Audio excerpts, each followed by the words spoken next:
I live in PA, so. Okay. All over the I place. live in Montana.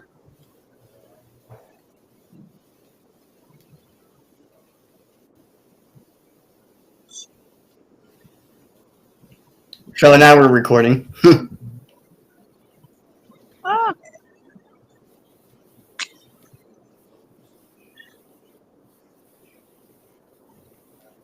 You gonna start, Charles? Well, I just started the stream. Okay. That's fine. I didn't know if we were actually gonna. Well, Chris isn't here right now. His screen is blank. We'll call him the Invisible Chris. Sounds like a superpower. Hey, Chris, we started.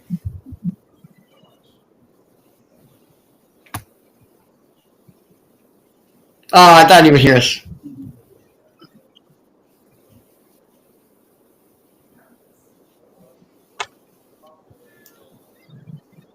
So how long have you been a fan of Odyssey, Natasha? Like asking somebody how old they are.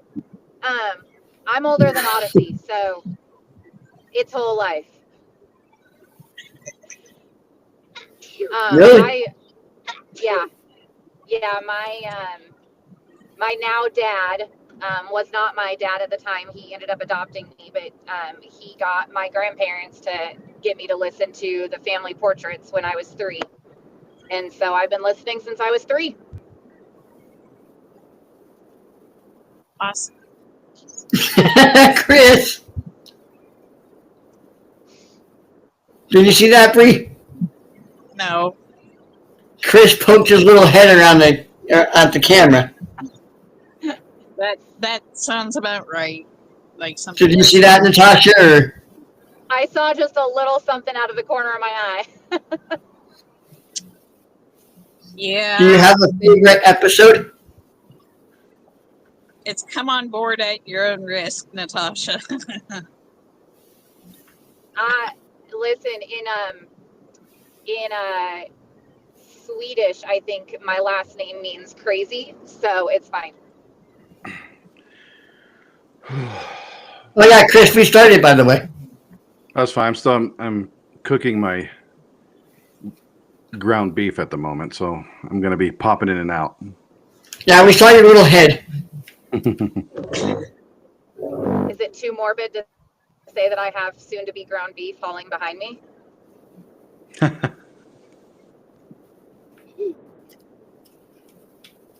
She's the Tom Riley of the group. I'm very serious. I have 2 things in my trailer behind me that will soon to be ground beef, as in tomorrow. There's nothing wrong with that. I love beef. I'm a carnivore. It's same. It doesn't get any fresher than my farm. She's the Tom Riley of the group. Okay. You're right back. Except my Rachel and Leah are goats because my daughter did that.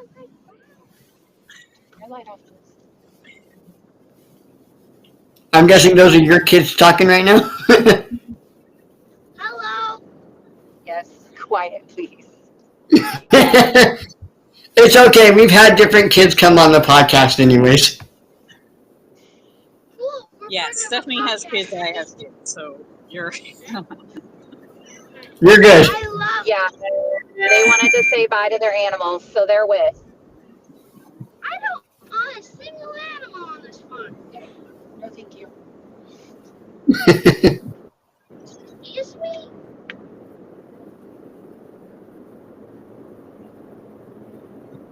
So, do you listen to your fellow Odysseans podcast? I do here and there.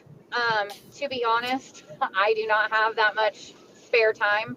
So I try to, but it's usually hit and miss, like 15 minutes here, 15 minutes there. Well, I just made a guest appearance on it. I saw that. It's queued up, ready to go the next time I have a moment. I saw that you got tagged in it. Yeah, I haven't even listened to it yet. Oh no! But you were there, so you kind of know what was in it.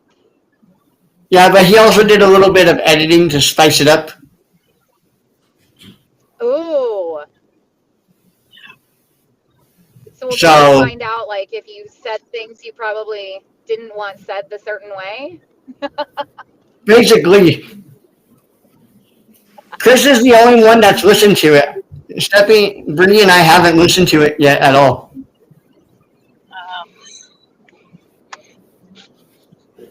We're gonna plan on to listening it as a group one night. Oh, that sounds like fun. So how did you guys all meet? How did I what? How did you guys all meet? Like, if you all live elsewhere, did you just meet through the fan page? Well, Bree and I have known each other for 5 years. At least. Probably more. Because I started this a long time ago and it really didn't work out very well because it was just me. Right. Well, and that was right at the beginning of the pandemic and everything. Yep.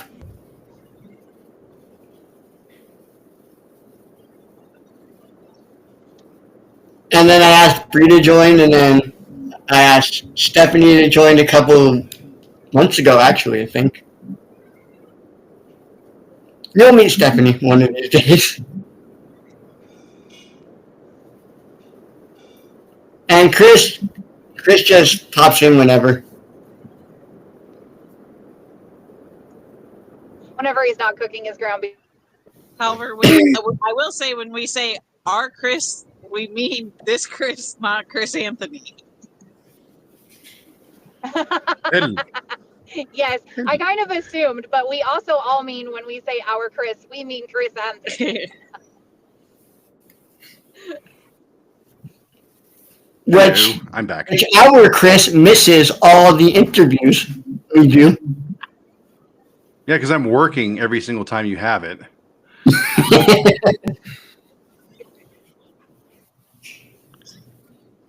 But we are interviewing Dave Griffin again. I did get that confirmed.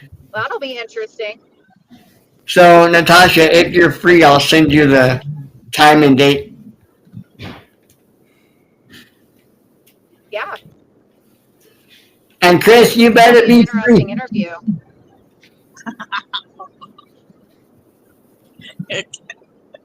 Chris is like, I may be working then. We should do our interviews on Saturdays. That way, Chris is not working. Depends. I do have to work a little bit on Saturdays, so unfortunately. Dang it. Come on, Chris, you gotta bring something to the table. At least like pop in and say hi and then pop out. Hey, I gave you all those ideas before we started recording. Well, we can start with one of your ideas right now. Well, my mom, I will be muted. Talk amongst yourself.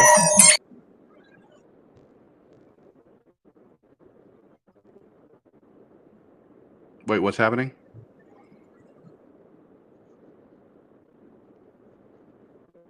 We lost Charles.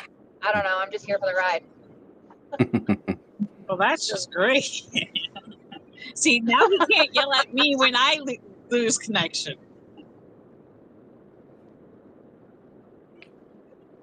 So I just recently re-listened to Darkness Before Dawn not too long ago. It's one of my favorite story arcs.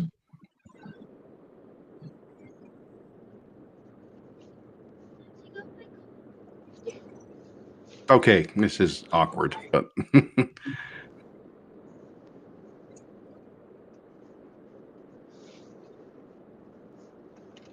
can you guys hear me? I see Breeze continuing. Yours seems to be freezing, but I can still see Breeze continuing to move, so I'm not sure what's happening. Can you guys hear me?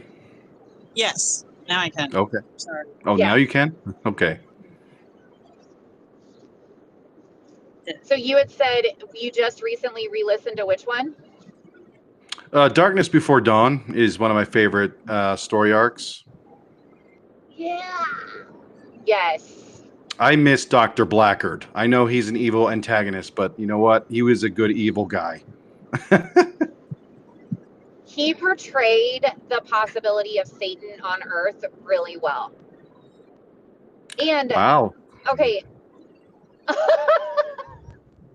Satan Well, on Earth. I mean, he Okay. did, but he did. I mean, just like God can use people, we also know that Satan can use people. And so just remembering that the spiritual warfare that Wit went through during that time, he wasn't actually battling Dr. Blackguard. He was battling Satan. And I think that the writers did a really good job. And I in the fan club, but like just how good the writers did of always making it to where Wit or Tom or Bernard always went to prayer. And if one of them didn't, one of those three was always like, hey, you're not praying. Like you're worrying about this and you're not praying about it. You need to be praying about it.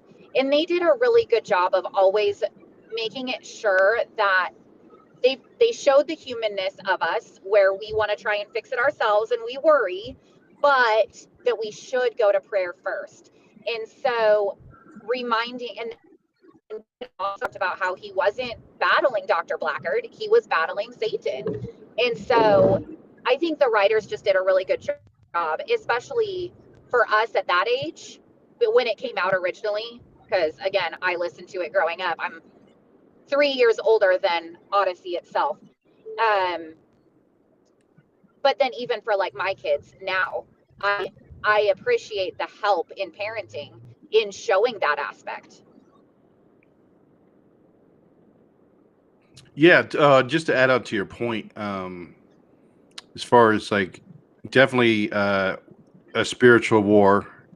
It's the same thing with Novacom. But with this series, even though at the time Wit or Mr. Whitaker wasn't there, you had Jason and you had Jack Allen, and which actually were perfect because both of them together were Mr. Whitaker. You had Jason, all going gung ho, wanting to take on Yeah. the Earth by himself. He wanted to be the superhero, and Jack acted as that character to kind of settle him down. And he was the one that was praying in the background, and also he would go to Jason and even Eugene when he's coming to Christ, and he was very aware of the spiritual side of what was going on.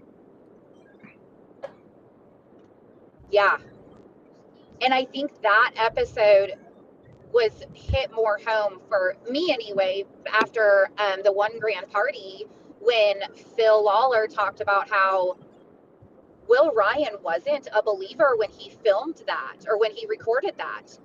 Oh, really? And how, so they talked about that at one, and I didn't go to this particular one, and maybe somebody else did go to it and can speak to it. But I guess Phil said that I guess one of the questions was, how has Odyssey impacted your life as a writer? And Phil said, it has impacted me in that I've learned to share the gospel harder, because when Will Ryan recorded that episode of Eugene like becoming a believer, he wasn't a believer, and so that was really hard for Will Ryan. But I guess later on, right in his last days, Will Ryan did give his life to the Lord.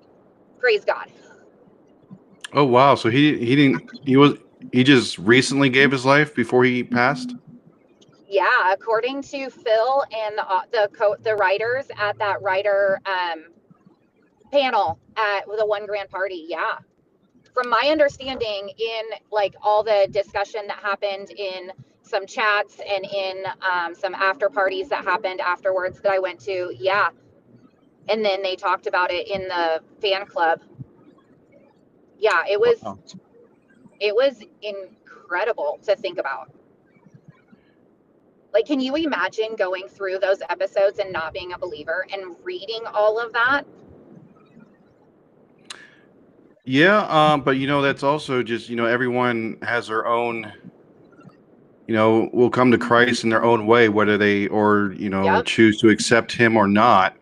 And again, one of my favorite parts of Darkness Before Dawn is the very end, where even at the last moment, God is still somehow going to reach out to you because He wants all people saved. And so Jack going into the tunnel to confront Dr. Blackguard, even though Blackguard had given him his soul elsewhere, just the fact that God is still was in that moment trying to reach out to Blackguard. In that moment, Blackguard, he had a choice, even though his choice was made up. But I thought that scene itself is very powerful. Absolutely. To anybody. Even at the last moment, God will still reach out to you and will give you or anybody the opportunity to receive Him. So I'll be right back. I got to check on my thingy, but then I got another story real quick when it comes to the Eugene accepting Christ. It's really cool. So hang on. Well, and to go to that point. Did you get my text, Bree? Yes. They were having a conversation. I didn't want to interrupt. But yes, I did get it. So I'll have to go back when I post this live stream on YouTube then.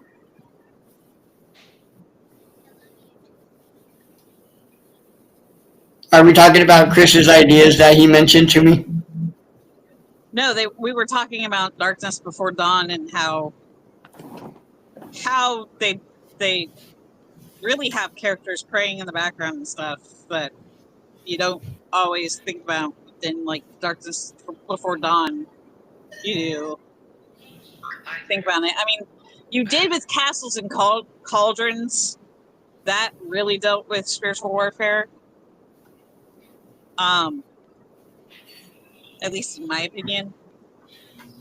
And that then kind of put it feeling the need to blatantly. pray. What? Yeah.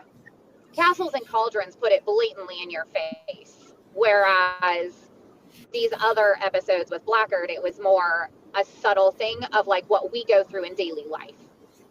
Yeah. Oh yeah. Definitely. And then The Castles and Cauldrons scared me when I was trying to sleep. Well, and to go to Chris's point about like Jack going into the tunnel after Dr. Blackguard, it shows how obedient Jack was to the Great Commission, that even though he was pretty certain that that Blackguard had given his soul to Satan and had made that choice, Jack knew that it was still his job, no matter what. We are not to judge. We are to still fulfill the Great Commission. And it is our job to spread the gospel no matter what we think somebody may have already done. And so that obedience from Jack was just super powerful to me as a teenager to listen to. Well, he wanted to save Jack, though. He wanted to save it. Jack wanted to save Blackguard's soul. Mm-hmm.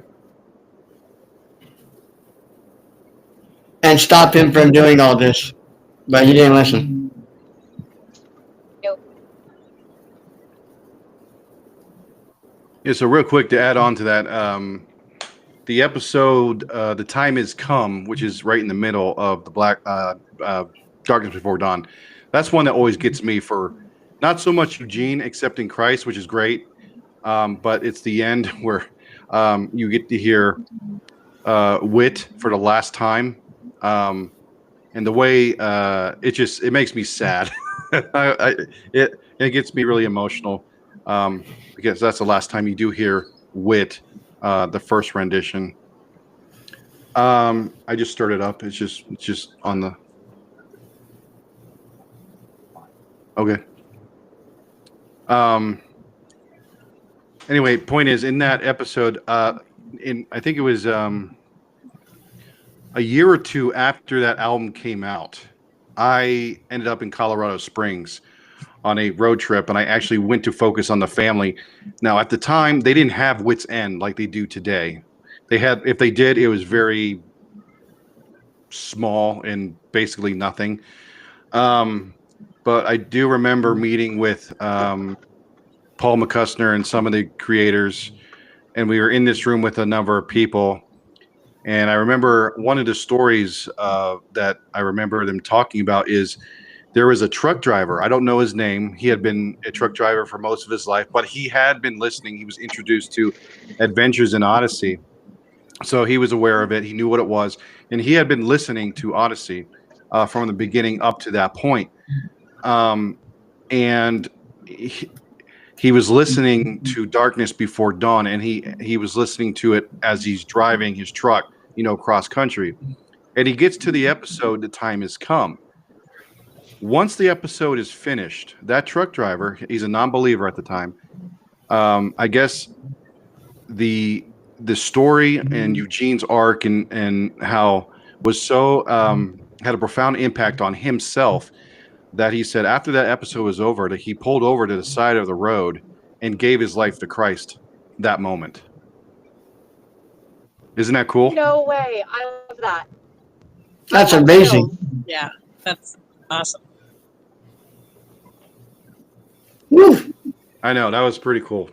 It is absolutely amazing how far the reach has gone of Adventures in Odyssey. And I didn't know until the One Grand Party ad came across Facebook for me. I didn't know how big the community was. I thought I was the one-off nerd. Me too. Especially at 40. I thought I was the one-off 40-year-old that listened to it as a mom of 6 who was like, all my friends who are my age are like, you need to grow up. And now I'm like, no, I don't. Do you know how many other adults do it? It's like peer pressure almost.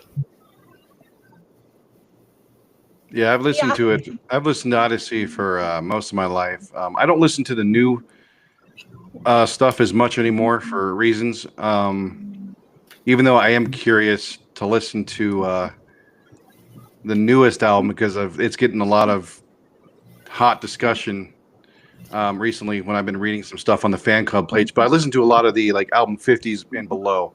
I'm Gen X, so I love the 1987 and all the those episodes back then. They were very simple. They were really short stories. Yep. I They're love nostalgic because it's life as we knew it. Yeah, they are. Yeah. So. Hold on, Natasha. Who was your Odyssey crush? Oh, Jason, absolutely. And when I had the chance to say hi to Townsend Coleman this summer, I bombed 1,000%. My daughter had to say hi for me. She's 20. Both of us with him, but I couldn't even speak. It was so bad. I know he's not Jason. I get it. But oh my gosh, it was bad. Stephanie is also a fan of Jason. That's her crush. So I think you and Stephanie would get along. Yeah. I mean, honestly, I don't know anybody who grew up listening to it that wouldn't have Jason as their crush. He's CIA. He protects the girls. There's a whole Tasha story. Hello, that's my name. We got to interview my crush, Who's your crush? Lucy. Oh, I love Lucy. I love her whole growing up. No, if you listen to the podcast of our interview, she tells about her life on Odyssey. I will have to go find that and listen to it. Yes. And how she and Jack met is really fascinating.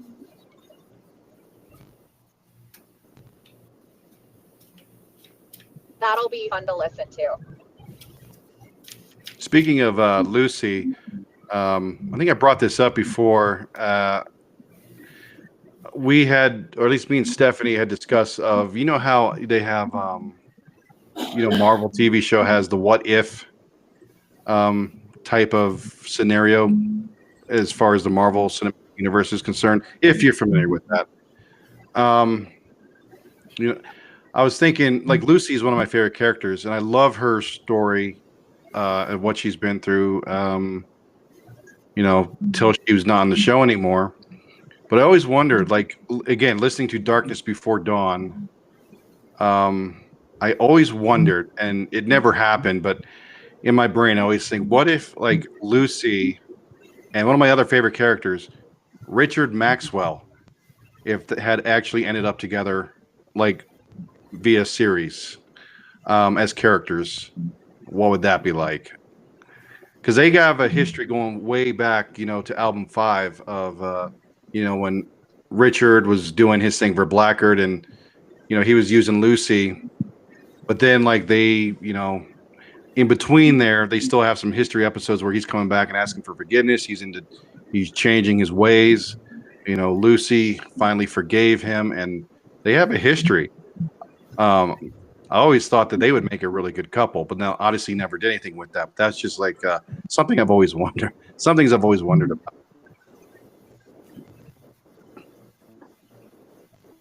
I mean, that'd be quite the redemption story for Richard Maxwell. Like, we see him come after. I don't think we ever hear him talk about, like, finding Christ, do we? Well, he said, Mitch said, what about God? And he's like, oh, I'll have to do that later. Like, he wasn't on his list. Wait, what was the question? Did we ever see him come to faith? I don't think so, but, like, because the last time, I think, wasn't that the last time Richard Maxwell, the character, has actually appeared in Odyssey was on that album? I mean, like, the writers could have, like I said, moving forward. So. I think he was moving in that direction. It's just, the character wasn't written, anymore. So I would like to think that Richard was headed in that direction. We'll never know. You can always speculate, though. Yeah. Ooh, that sounds like a thing for Book of Speculation.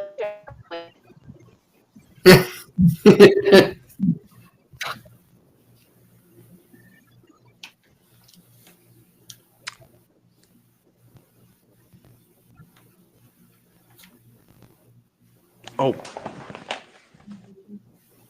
And he's gone.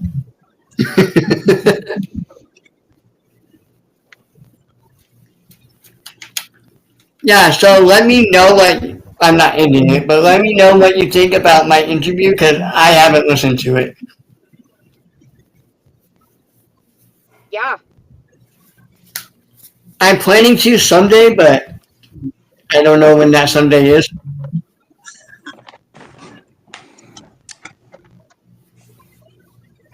Sorry, I had to check on the dinner. Your beef? Yes. It's cooking well. You didn't steal Natasha's beef, did you? You never know. You might want to check on your cows back there. Well, they're about to be unloaded.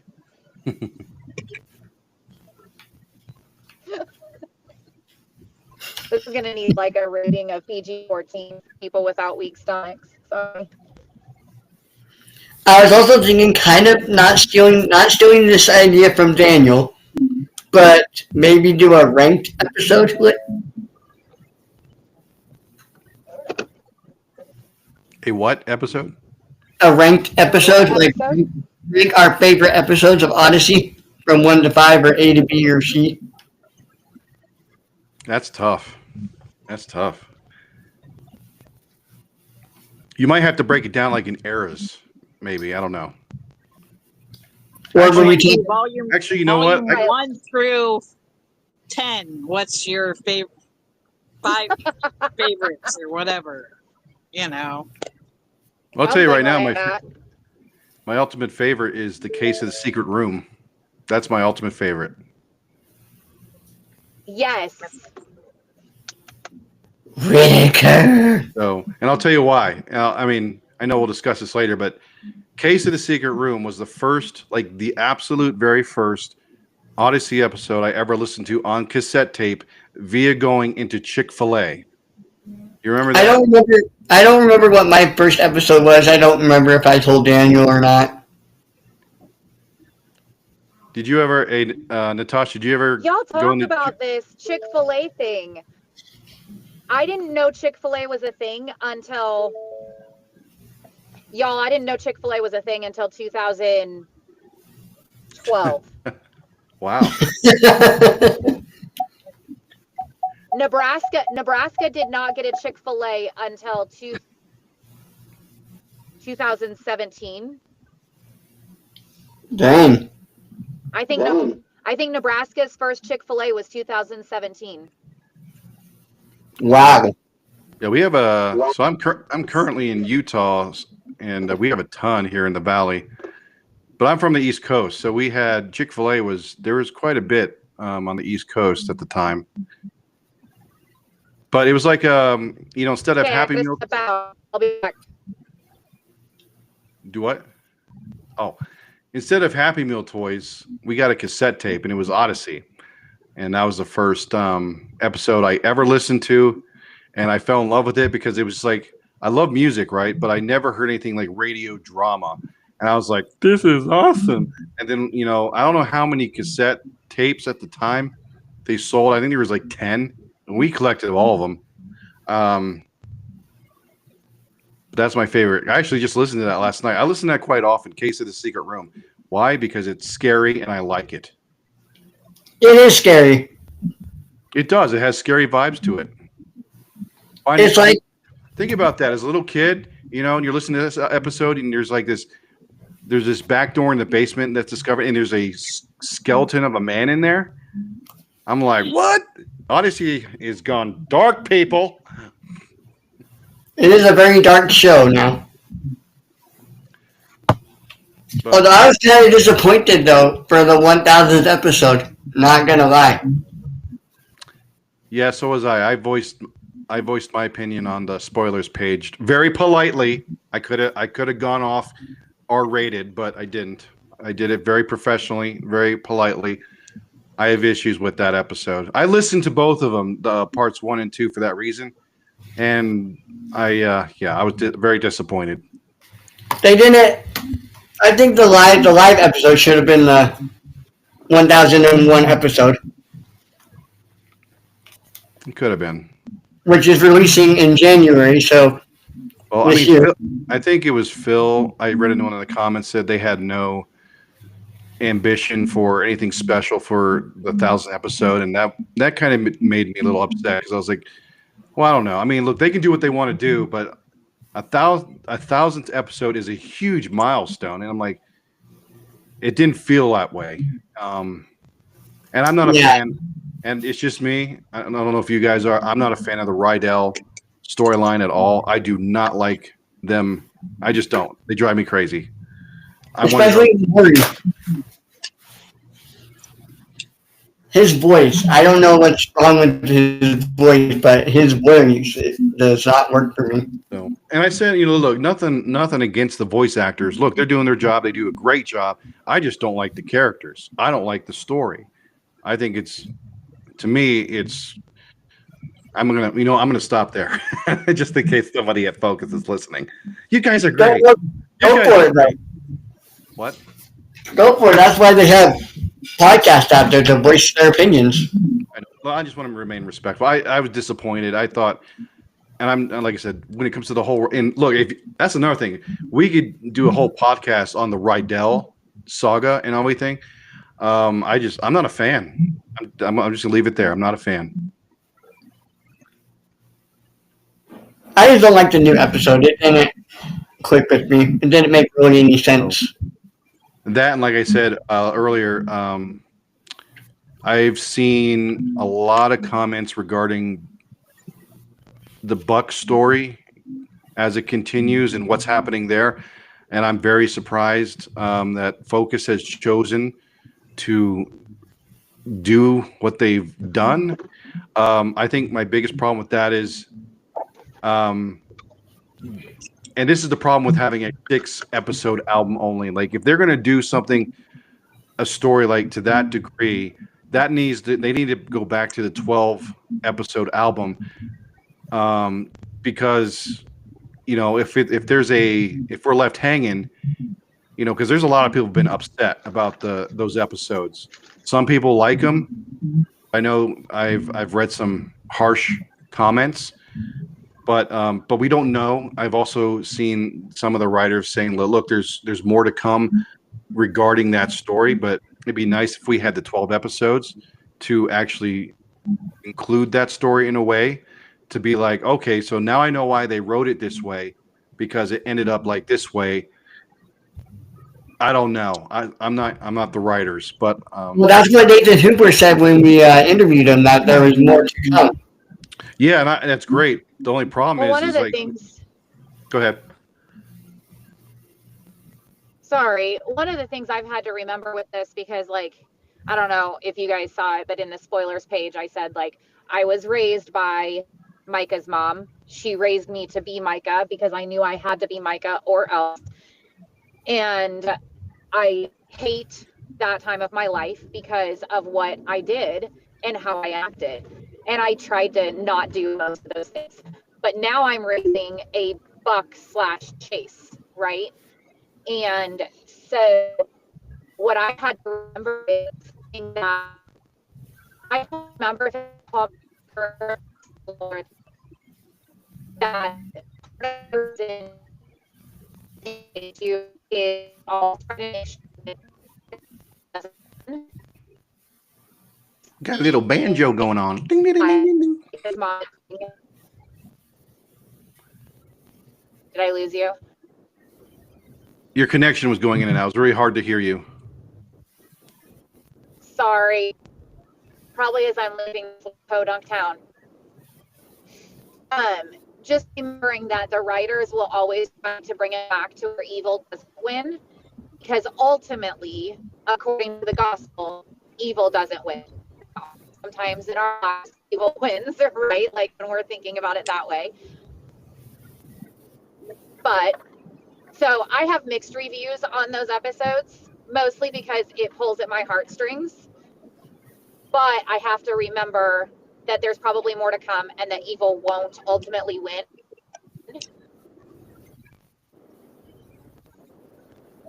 I don't know. Yeah, agree. Yeah, totally agree. Be right back. I got to check on my meat.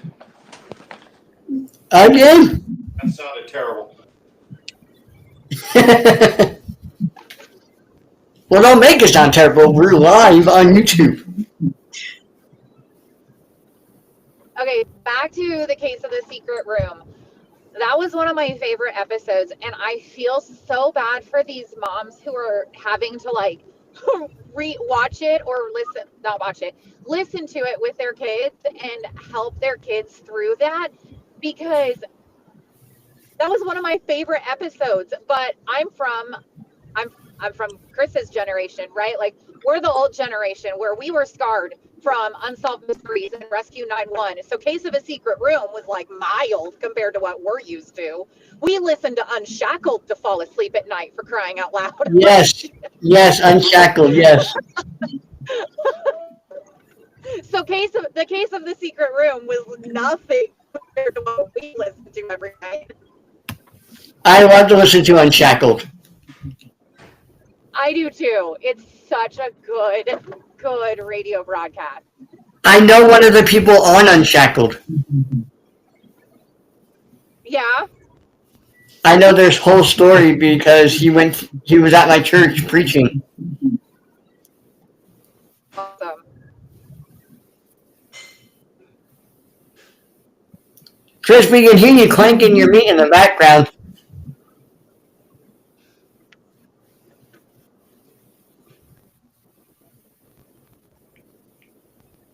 Look, it's like his screen is bugging out.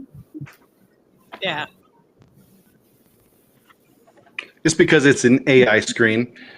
So I'm using the Riverside app via my computer, and I mean, not on the web, but anyway, they have their own separate app. So they have some really cool background things to choose from. Anyway, Oh, that's cool. it is cool. Now, what were we talking about? We were talking about you banging your meat. We could hear you banging your meat. I was talking about how Case of a Secret Room didn't traumatize us as, I mean, Gen X, like older millennial, but I identify as probably older than that because of how I was raised, because we were raised on Rescue 911, Unsolved Mysteries, and Unshackled every night. I remember. Yeah. Like, Case of a Secret Room was nothing, okay? Like, oh, you found a body? Cool. Like, we've seen those on TV. All that was a skeleton. Okay. Yeah, it's my favorite episode. I love everything about it. Very simple, well acted, well written, and the music. You know, it's as that. What I miss too about the earlier days is the simple kind of synth wave music. You can tell the generation it's for, but like this one was kind of noir, had that noir kind of feel to it. And there's some other episodes that had that as well. But Case of the Secret Room it's a great episode. Also, The Last Great Adventure of the Summer is another great episode, too. Yes. Cat Spa. Yep. I love. I know. I know. I don't know which album it is recently. I know that Wooten was one of the counselors at Camp Whatnot, but I didn't care much for that. I got to go back and listen to that episode, but it didn't hit me. That was Wooten Knows Best. Was it? Yeah. So I got to go back and listen to that. I love anything that deals with Camp Whatnot, but especially the older ones, Camp Whatnot 1 and 2, and then Connie Goes to Camp, which is at Camp Whatnot. Those are all my. That's hilarious. Those are my two ultimate, other favorites. I love that. I wish I could go to Camp Whatnot. You know why? The way they wrote it. You remember those '80s cheesy movies, those camp movies? That's what goes through my brain. That's what I see when I think of Camp Whatnot. I'll be right back. My thing's about to burn. Oh no! I went to camps like that, so it was so easy to like picture myself there every time I listen to those episodes. Like I can picture myself at those camps. Like, what would you do? Would you get chased by a bear and climb up a tree? No, I got stung by a bumblebee one time because it climbed in my pants because boys can't see girls in swimsuits back in the 80s, so you had to wear your full clothes to go across camp to go to the swimming pool. So there was a bumblebee in my pant leg when I went to go put it right side out, and I got stung by a bumblebee. Ouch. That was the biggest issue I had. The only type of experience I had was in my interview with Daniel. I got introduced to Odyssey at camp, and several camps I went to, like you can't be on the boys' side, and the girls can't be on the boys' side. But you can all meet together to go to chapel and swim in the pool. So we But could anyway, be in the pool in the chapel together, on separate sides. well, we didn't have separate sides of the chapel. Like we could all sit together as a family and stuff. But it was funny. One night I went to the chapel because I was just bored, and a girl was in there, and I'm like, oh great, I can't be in here. There's a girl in here. And anyways, I went to go out, and she's like, did you want to pray with me or something? I'm like, no, I'm good. Let's be honest, she was one of the cute girls at camp. That was And probably one of the cleaner pickup lines I've ever heard from camp. And basically, near the end of like 2 days or 3 days of camp, we exchanged phone numbers and started dating. And at the end of camp, she's like, "You want to come sit with me and my friends?" I'm like, "Sure," because we could eat lunch together and breakfast together. So I'm like very nervously, like, "Sure," but my friend was wanting me to sit next to her because she came with us. And so when I went with this other girl, my friend was like, "You jerk!" I'm like, what? She's like, "I wanted to sit with you for lunch." I'm like, "Well, you could have." And I'm like, she's like, "No, they didn't invite me. They invited you." And basically, I had to impress this girl during a basketball tournament at camp. Literally, everyone on the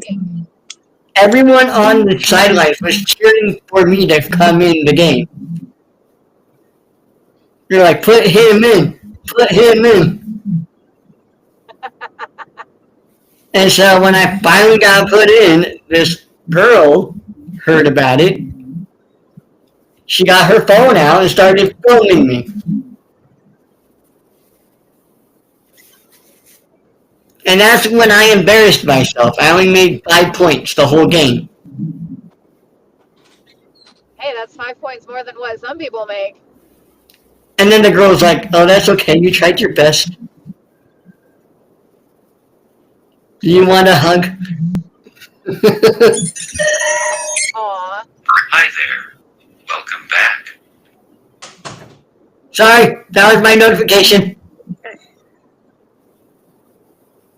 Anyways, back to the girl. Like Arabs here. Oh, he is. Anyway, this girl, how we fathom, I don't know. Fell in love the last few days at camp. After I said, "No, I don't want to pray with you." It sounded kind of rude when I said it at the time. Like, "No, I don't want to pray with you." And then when I walked out, I'm like, "I don't want to pray with her because she's cute and I don't know what to say."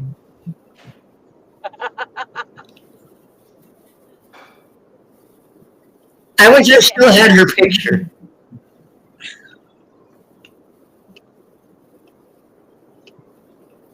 Because we were both teenagers, and let me tell you, she was the prettiest girl at the camp. Aw. Next, I hope she sees this. next to my friend who was traveling with us, who came to the camp. But I don't want to date my best friend. That's kind of weird. I don't know. I'm married to my best friend. Why do all these people I find to be on the podcast is married?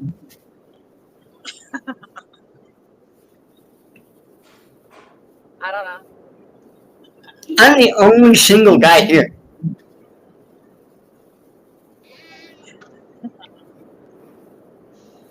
Although I am wearing a Mario shirt. Nice. Have you had any camp crushes? No. I watched my best friend do it. That was interesting. It was a different guy every summer. So no. Every summer? Yeah, because we would go to different, like our church would send us to different camps. And so we would go as a church, like youth group. And every summer there was a different boy there that they would purple it up. And no. The only time but I mean, I was around, like, I went to camp with my boyfriends to this thing called a rodeo Bible camp. And it was local, but we rodeoed at the Bible camp. So it's just something that we all did together. And I went with my boyfriend. Chris, you missed my camp story. Well, if you want to tell me real quick, or I can just re-listen. I'm gonna step out here in a few minutes, and just for a few minutes. Um, what was the question though, or like what are we like camp crushes or what? Because I have one. You have a camp crush? I do, yes. Ooh, give us all the juicy details. Okay, so back in back in 1989, um, when it was still the 80s, I went to at the time we didn't call it VBS. It was called something different, but that's what it was. You know, Vacation Bible School, and it was for 2 weeks at like this camp, and I was in third grade. So it started maybe at like 8 a.m., went to 2 or 3 because, you know, we're just little kids. But it was cool because I was with my best friend at the time. And, you know, kind of similar to, you know, Camp Whatnot. You know, we had different activities that we would do and all this stuff. But I do remember, oh, two things I remember. One is I actually bought my first soda. I don't know where I got the money, but it was like 25 cents for a root beer. I always remember that because it was the first time I bought something with a quarter. So that was pretty cool. And I never had root beer before. It was awesome. Then there was this girl I just so happened to notice one day we were going to lunch. You know, we had the, oh my God, I missed the, I need to go buy one. You know, you remember the old 80s, like plastic lunch boxes that came with the thermos and they had like the cartoon, like turtles and Ghostbusters, Yes. Thundercats, and all that stuff on it. I had Yes. that, right? Strawberry Superman. shortcake. Yes. I wish to God they would come back out with that. Anyway, I had that, and I don't know remember the meal I was eating, probably like PB&J or something. But I remember there was this girl. Her name was Julia, and she had short blonde hair. And you know, at the time, look, girls have cooties, right? But for whatever reason, this girl got my attention because she had the cutest smile in the world. I was like, it got my attention.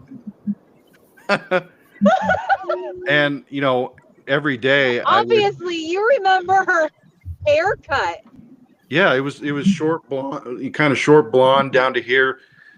She had freckles. Had the cutest smile in the world, and that's the first time. That's the first time I met her. I mean, we didn't go to the same schools because our districts were split up really weird where I was. But she did go to my church, so we knew each other eventually, but we didn't really see each other that often. But oh yeah, I remember her very well, and to this day, um, she's one of my friends via social media. So, but I haven't told her. But I never told her she was my first crush. Well, you should tell her. I don't know. Well, if she Maybe. watches this, that she knows now. You just So- let the cat out of the bag. Well, I mean, she would have to. I don't know. I don't know if she was in Odyssey or not, or if she is. I mean, she may stumble upon this podcast, and if she sees it, then. Well, I didn't say her last name. There's a lot of Julias in this world, so unless I say her last name, then you know. But anyway, yes, that's one of my fondest memories of. Well, you can say her last name. No, I'm going to keep it private for now. I can bleep it out. Anyway, so that was But my. there were enough details given. I think she's gonna know. Maybe. Just tell her you're on a podcast. So anyway, she got my attention really young. So Just tell her you're on a podcast. maybe we'll see. It's gonna be like Madge when she's like, "Well, then I have the freckles. I had the short blonde hair."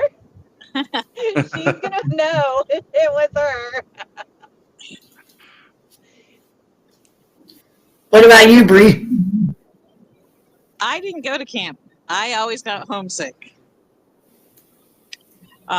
Actually, funny thing about that is, even when I got married, I was homesick when I first got married. So my husband had to deal with his wife being homesick every single night. Oh, that stinks. That's So so no, sweet, no camp for you. though. No What camp for got me you. over it though was the fact that my son decided to break the water when I was 20 weeks pregnant. And so I was 8 weeks in the hospital before I gave birth to him on bed rest. And I'm like, Oh, I want to go home. My husband goes, which home? And I said, our home. And he goes, hallelujah, for me getting over homesickness. But yeah, I had my son 8 weeks or 3 months early. At 28 weeks, he was 3 pounds, 3 ounces, and 4 months in the NICU. Dang. how's he doing now? What was that? How's he doing How's he? now? He is, well, he'll be 14 in May. And he's the Eugene of the family. Taught himself how to read at the age of 2. No joke. He was reading by the Wow. age of 2. And yeah, he's the Eugene of the family. My daughter, she's like Lucy and Connie mixed together. Oh, wow. Yeah. Chris, what are you eating there? Food. What are you eating your meat? No. Just some toast. Okay.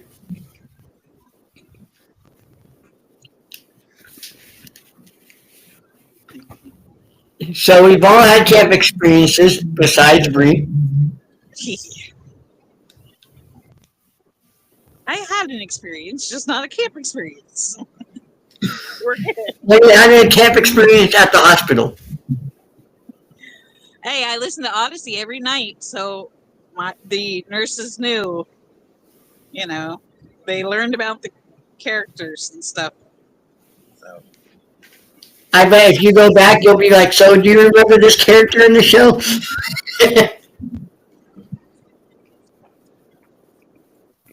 it's Actually, when I was still in school, I had an Odyssey CD that was just like the single one, like the intro to Welcome to Its End show kind of thing. And 3 o'clock call about fathers, the 3 o'clock call. And I showed it to my history teacher.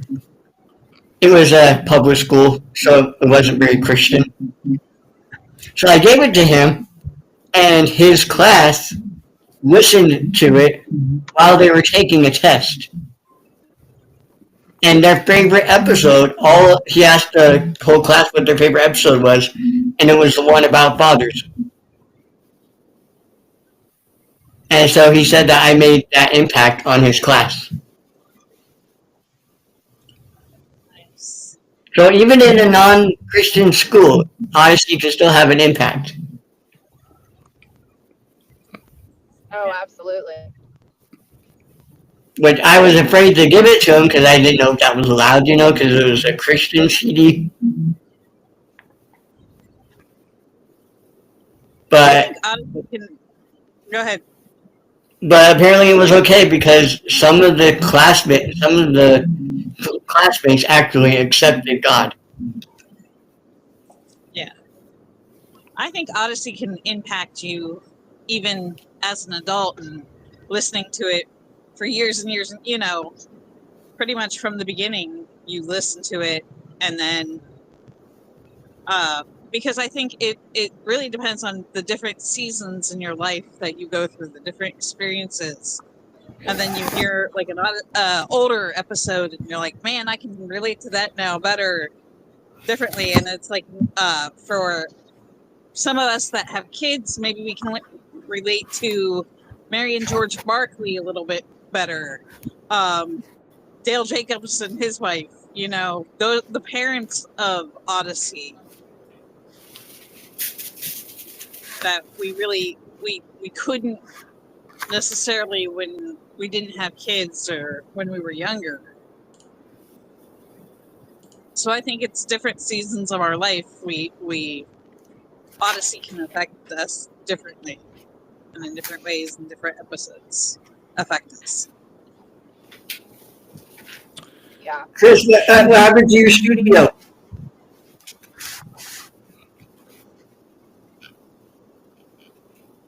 Where is the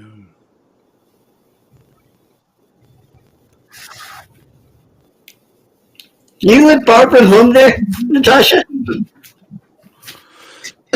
Sorry. Do you live far from home? I'm 6 minutes from home, but to take the beef over, yeah, it's an hour round trip. So I'm almost home.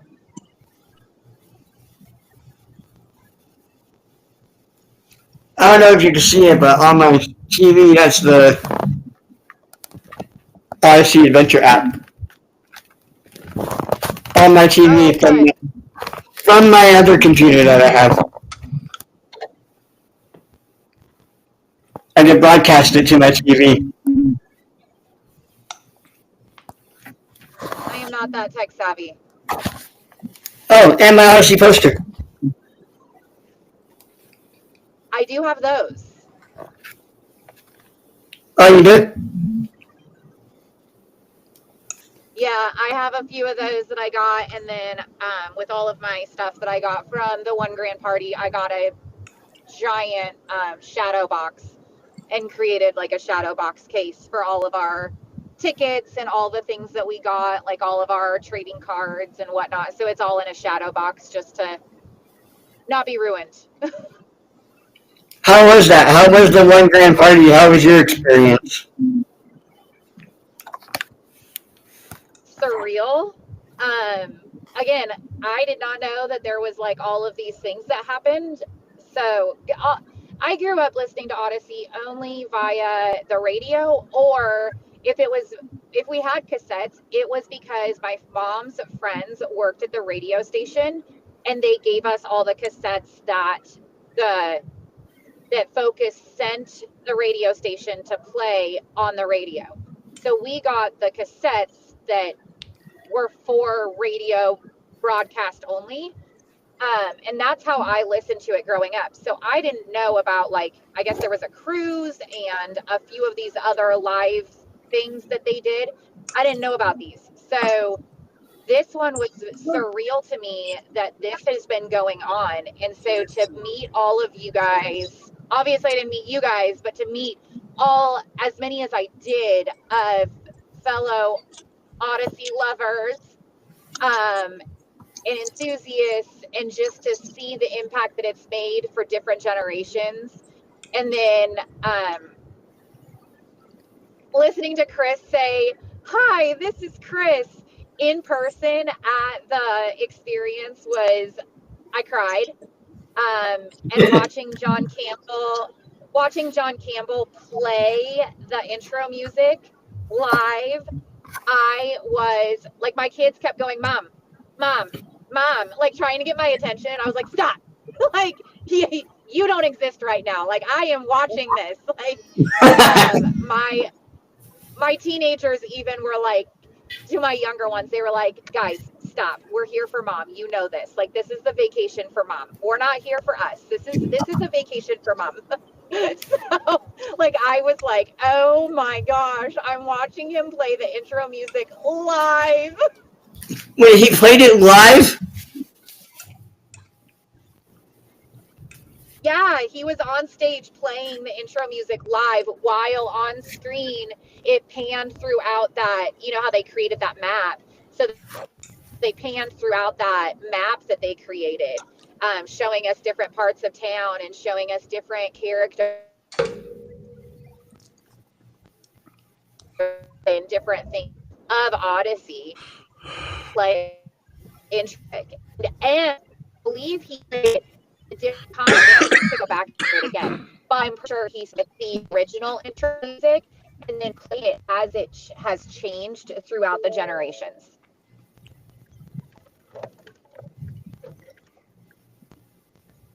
Yeah, they're putting the live episode on the club sometime in January. Yes. I know it's a really good episode. I'm looking forward to it. Do you know when they're putting it on the club? Like, did they say? No, they didn't say for sure. And the original rumors were that it was going to be the 1000th episode that was released. And so when I listened to the 1000th episode, I was really surprised. Yeah, I was expecting to hear fans cheering and stuff.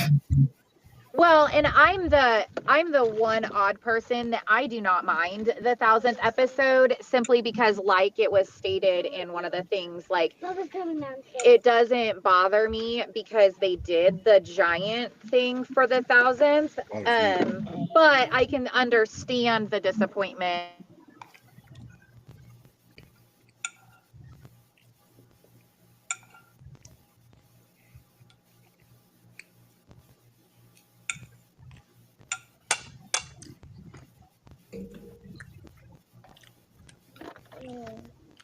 So it's gonna switch to, it's gonna get dark, but I'm gonna go inside. So Hi.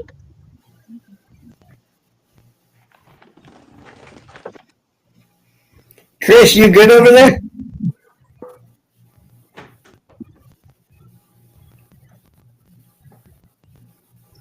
I hear him coughing.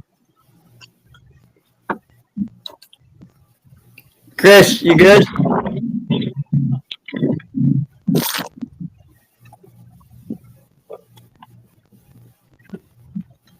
man down.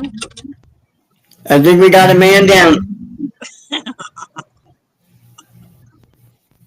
Down for the count. 1, 2, 3. I heard him coughing a minute ago. I know. Hopefully he went to go get a drink. Because he's still here.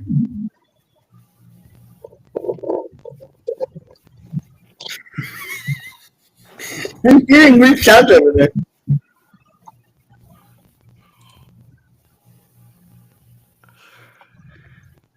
What's up, homies?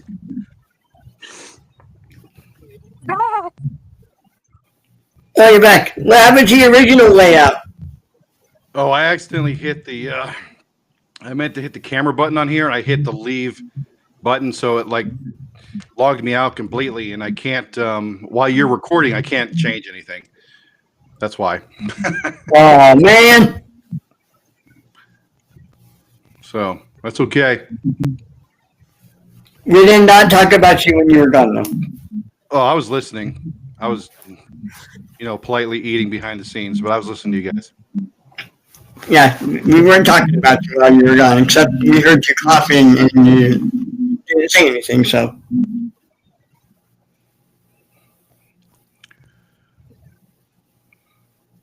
How was dinner? It was good. What you drinking there, water? Nope. I'm drinking me some apple juice. The original apple juice or just apple juice? Just apple. I'm drinking coffee. Cool. In my chosen cup. Nice. Not sponsored. The Chosen is a great TV series. Oh, season 5 comes out very soon. Excited. Yeah, we're gonna go watch it in the theater. Yeah, same here. That's how I saw season 4. Speaking of Elizabeth Tabish, who's in The Chosen, I sent her a friend request on Facebook and she accepted it. Who did? Elizabeth Tabish. Who she play? Doesn't she play Doesn't she play one of the disciples' wives? Peter's wife? Yeah. Okay, cool. So maybe one of these days we can get her interviewed. Because she also listens to Odyssey. Oh, does she really? Yeah. Oh, that's cool. See, we need to make this podcast more professional for that reason. Natasha, have you watched The Chosen before? Yes. So you watched?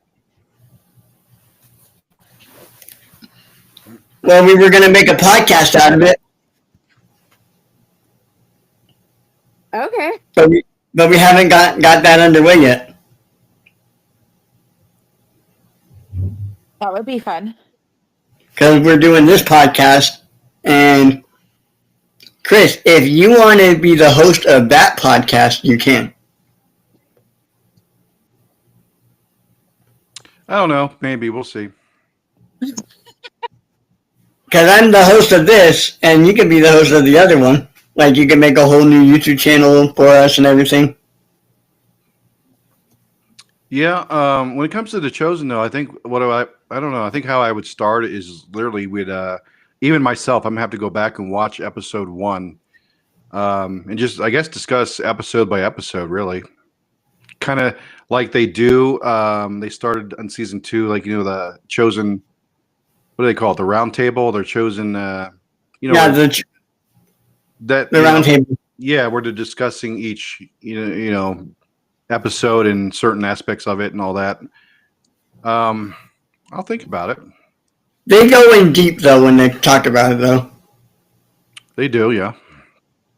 But we need to be at a round table talking.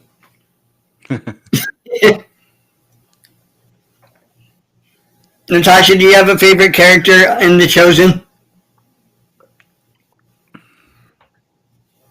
You know what? Honestly, it's Nicodemus, and I know he wasn't in it for very much, but just how well that actor portrayed the heartbreak, because he knew the answers.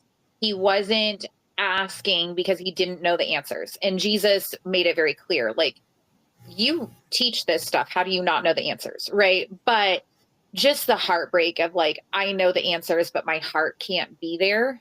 And just how well he portrayed that, because so many people, even within churches, we see that, right? We see people who they're walking the walk and they're talking the talk, but have they made the change? Have they actually given their life over? And so that he was probably my favorite character. I liked Matthew, who's hilarious. Yeah. Like when Simon comes up to hug, like to forgive him, like come up and hug him in season 4, episode 2, Confessions. I don't know if you saw that one. I did. It's funny because he's like, in his mind, he's probably like, what is he about to do? Right. Because him walking up, the music was so intense. It was. Like he was about to hit him or something. The music definitely pulled you. But then when he went in for the hug, he was like shocked. Yeah. Like he's a Jew hugging a non-Jew? Was Simon Jewish or was Matthew Jewish?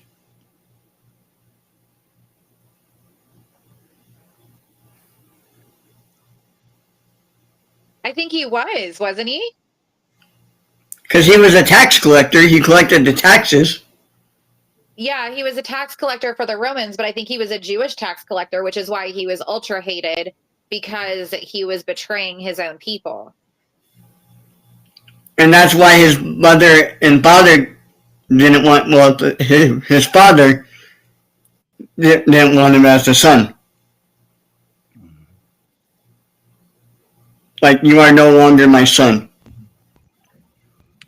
Yeah, Matthew's story arc is actually a really good one in the show. Is it also that way in the Bible too? Because I know they depict it off of the Bible. I do not know. I don't think that we know that part of Matthew biblically. By the way, it is rumored that I think Nicodemus is supposed to make a return in this coming up season.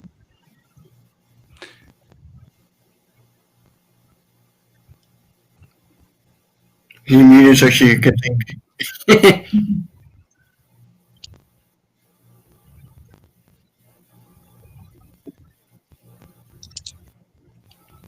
No, So what day is it releasing in theaters?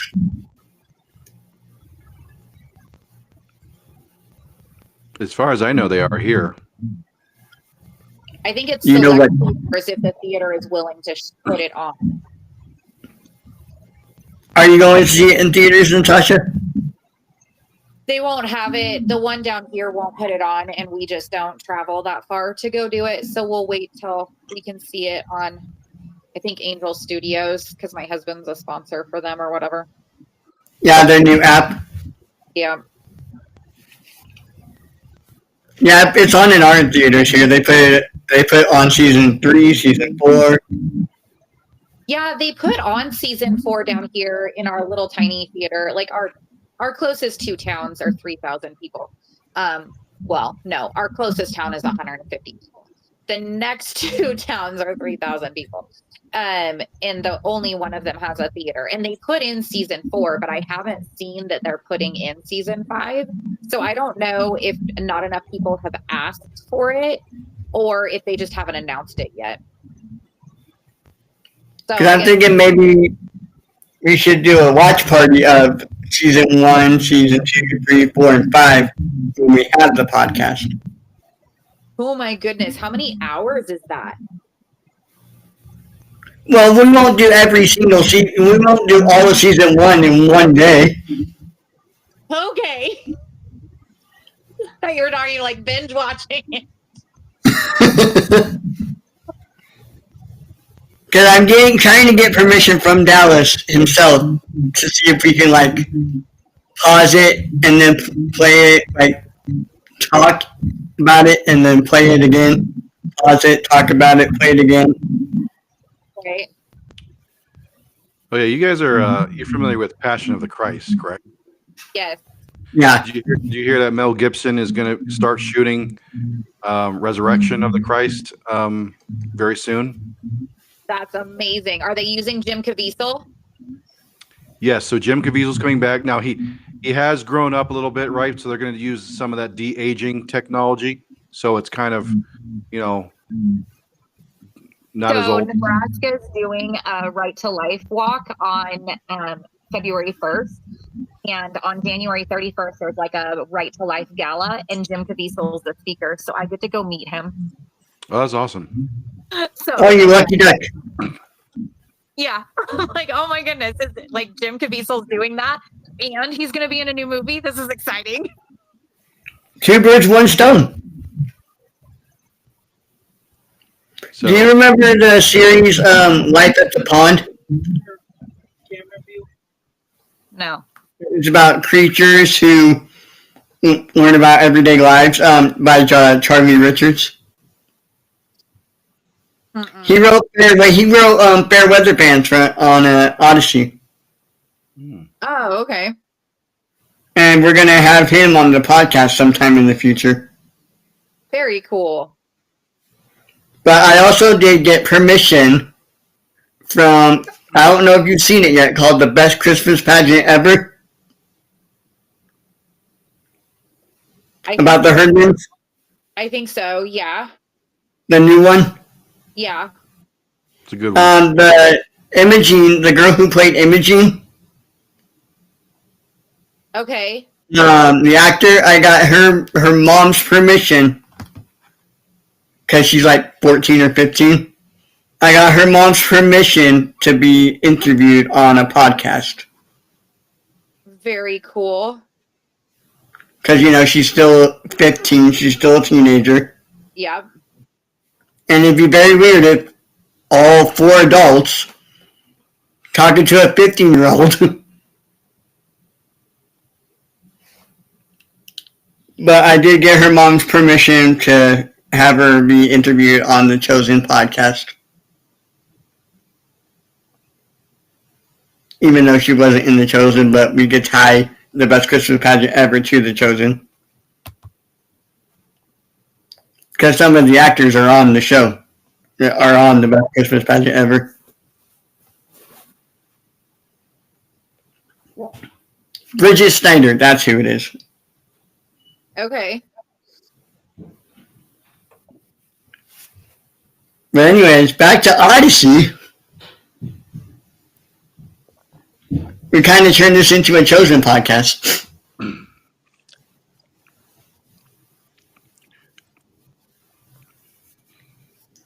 Do you know when No. the Resurrection of the Christ is supposed to come out? Yeah, honestly, probably not till 2027 because he said he's going to begin shooting it. He said sometime in 2026. Okay.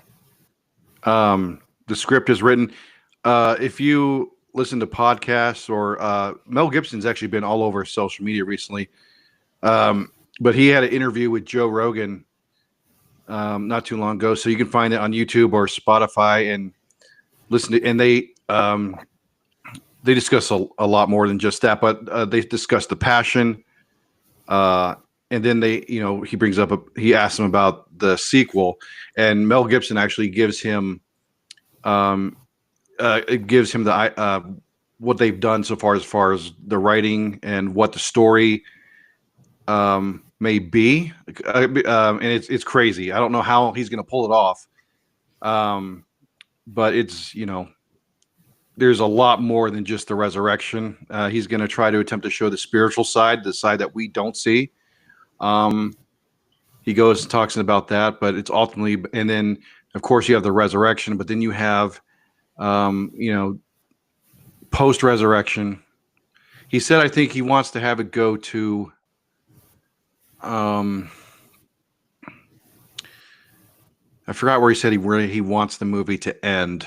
I think it might go as far as the ascension, when Jesus goes up into heaven. I can't, anyway, I can't remember everything, but that's a good listen as far as knowing what the resurrection of the Christ may look like. Very cool. Sorry, I'm just looking at NFL stuff right now. Excuse me. See, for NFL, I'm a Dallas Cowboy fan. I'm sorry. Well, you don't like the Cowboys either? Oh, I don't hate him. Just you guys are. Jerry Jones needs to retire. Hey, we did get rid of Mike McCarthy finally. Yeah, but he was a good coach.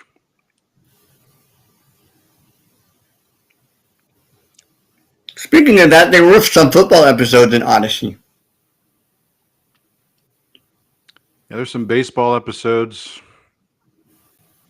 Football, Odyssey Owls. Buck was a receiver for the Odyssey Owls. And now he's a receiver for the new team in London. In London? Isn't that where they moved? I thought they moved to Baltimore. Baltimore, that's it. He's the wide receiver. Hey, Baltimore Ravens. He's the wide receiver for the Baltimore Ravens, Buck Melchner. Maybe. But he took Micah's place, though. Is it really taking Micah's place, though? When the coach told him to go on the field? Only to an insecure mother. Yeah, I thought when that news came out about Buck that they said that some girl named Valerie was the one that spilled the beans about Buck's past. I'm pretty sure Micah said that. Well, Valerie is the girl that Jules was friends with, that they went to the party with back in Odyssey. But when the rumors came out about Buck's past on everybody's phone, Mm-hmm. Didn't Micah say Valerie? What, some girl named Valerie or something sent them all the link.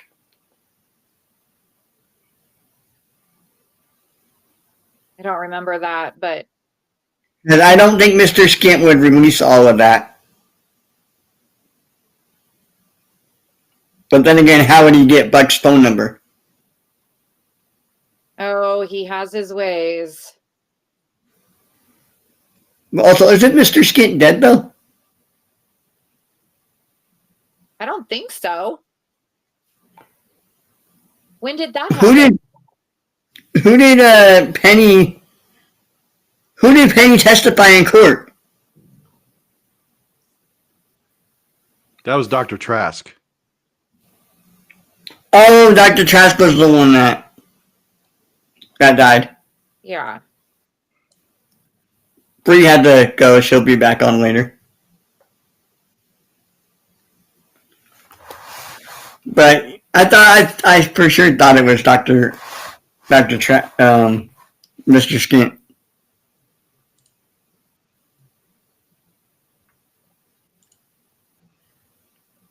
What are you knitting there? It's crochet. I'm at baby blanket. The baby's due like in 2 days, and I've put off doing it. So figured while I'm talking to you guys, I'm gonna try and get some done. Well, congratulations. Oh, not for me. Not my baby. Oh. Listen, at 40, they call that a geriatric pregnancy. We're not doing that. Well, okay, not congratulations then.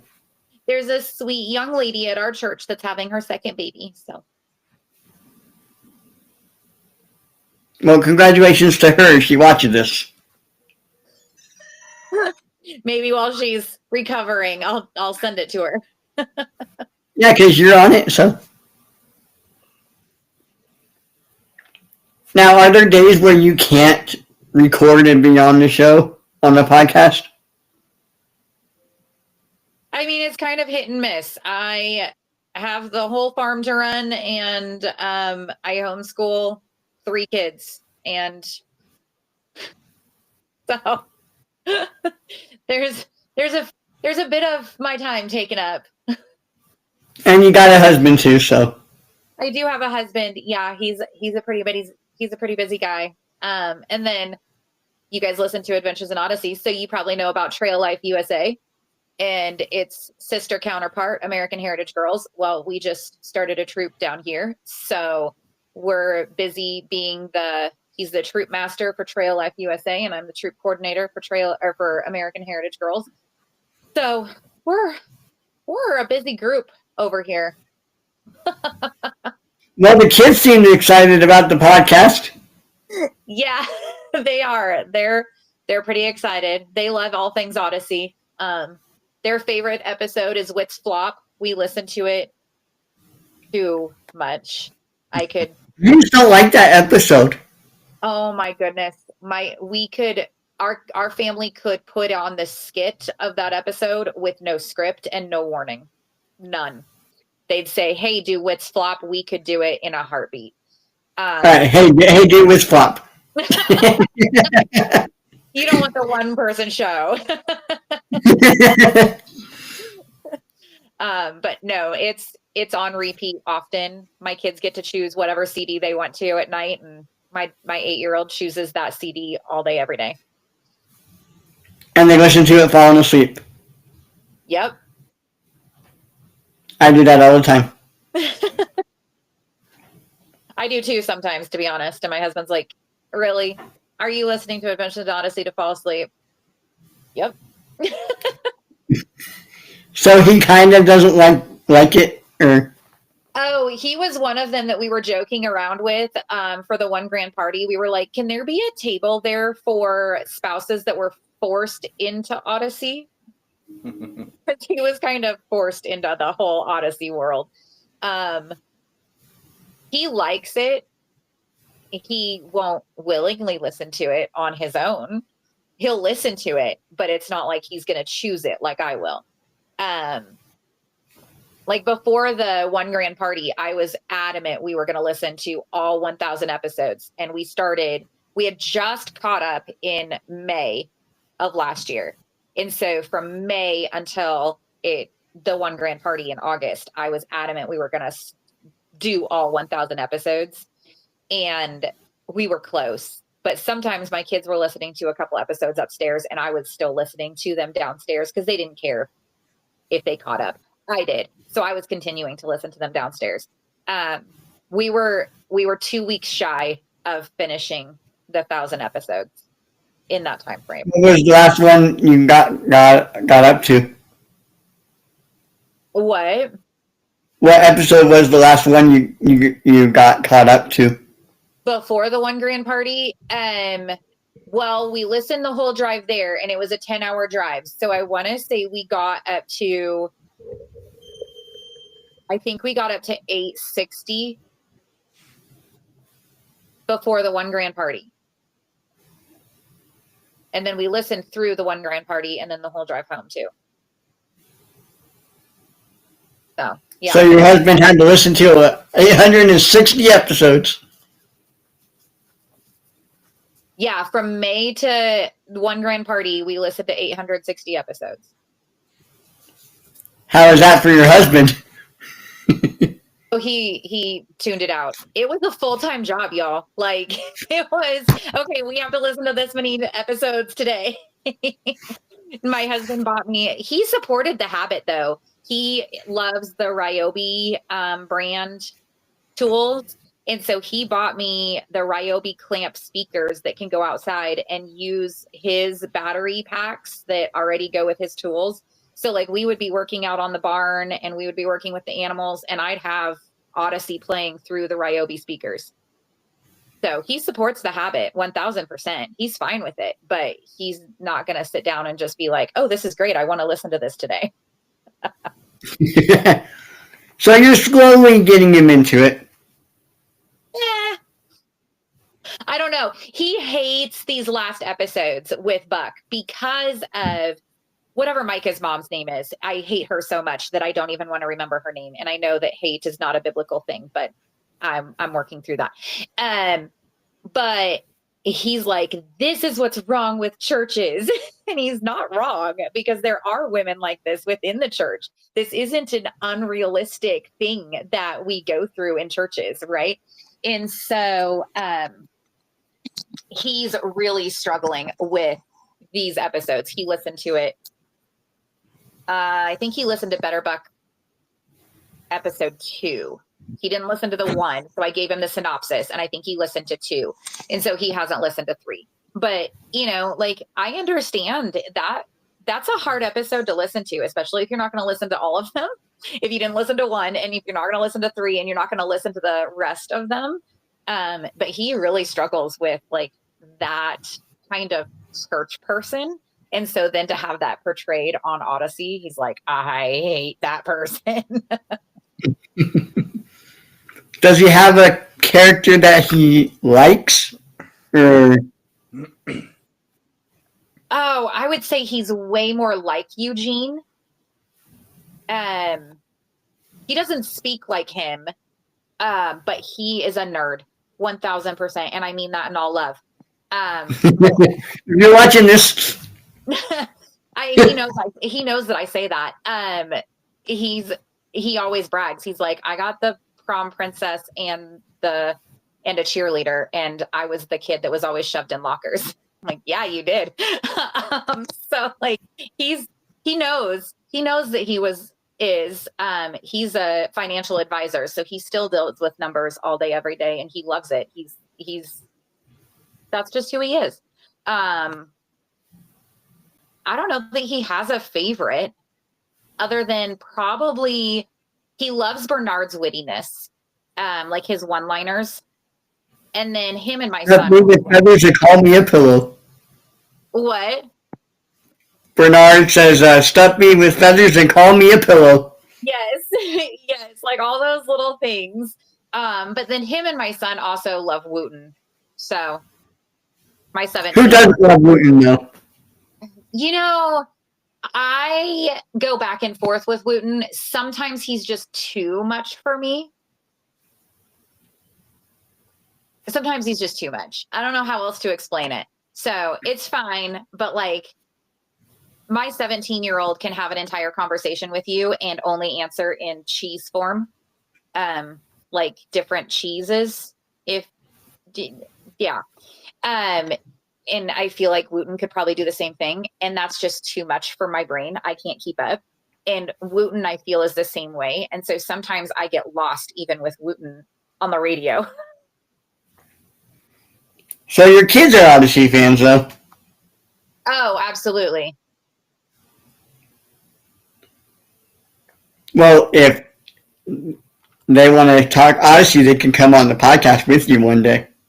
Okay. Like the older kids. Yeah, definitely the older kids. The younger ones would not have the attention span. And I don't know how you feel about having your kids on camera online. I mean, honestly, this is kind of a niche. My husband says I say it wrong. I say niche. He says niche. Little thing that I would be okay with that, especially the 17-year-old. Like, he's old enough to consent if he wants to. He has his own YouTube channel. He's pretty careful with what he does, but he does a lot of his own thing on there. I don't know. My husband takes care of that because I'm the farm girl. He's techie. That's why I said with your permission if they want to be on. Yeah. Because I always really respect the parents and the kids. I appreciate that. It's very good. Because Stephanie's kids comes on all the time. Like on her first episode, the kids took over and started talking about Minecraft. Yes. See, and my son could talk Minecraft all day too. I don't know. On an Odyssey episode, they talked about Minecraft.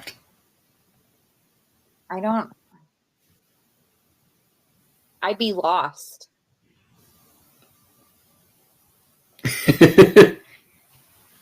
Chris, I know your son's old, but does he like Minecraft? No, he never got into it. Is he more into the shooting games? Yeah, I don't know what he plays today. He used to be, for years, he was obsessed with Fortnite. And then I'm still obsessed with it. So I think he's had enough of that. He doesn't play it anymore. He does play some games. I don't know what he's playing. But I'm into Madden 25 right now. And wasn't it like at one point you were either Fortnite or Minecraft? You weren't both, right? Like it was almost this rivalry. Yeah. Correct. Okay, because like my nephew, who's the same age as my son, is Fortnite, and my son is Minecraft, and I feel, yeah. But now for me, it's Madden or Fortnite. See, and I think he's now on Mario Smash Bros. Oh, I remember that. Yeah, that was a good game. You remember that? Wait, like that's an old one? Well, yeah. I mean, that goes way back. I mean, depends what version you're talking about. Oh, well, he's playing it on his Switch, but like that's an old. See, I didn't play video games growing up. My first thing was the Wii in 2005. The Wii is still around to this day. Mario Smash Brothers. I was in college at the time. Came out, the first video game, I want to say, came out for either Nintendo 64 or it was GameCube around that time when Smash Brothers was like one of the more popular games at that time. I only played it because my college roommate, he was all about having the latest technology and every single game at the time. So I'm more of a first-person shooter, and there actually wasn't many at the time, like there is now. But, yeah. The only one I've ever really played is, oh my goodness, I think it was like, what is it, The Legend of Zelda or something like that. and I played that while I was recovering from my second C-section. But that's like the only video game that I've ever really played. Excellent. They should make a video game out of The Chosen. That'd be awesome. They should make an Odyssey video game, like Sims. Yes, they should. No, you know what? They should. Honestly, Focus should do a lot of things. There's a lot of things I wish they would do. One of them, I was talking to Stephanie one time.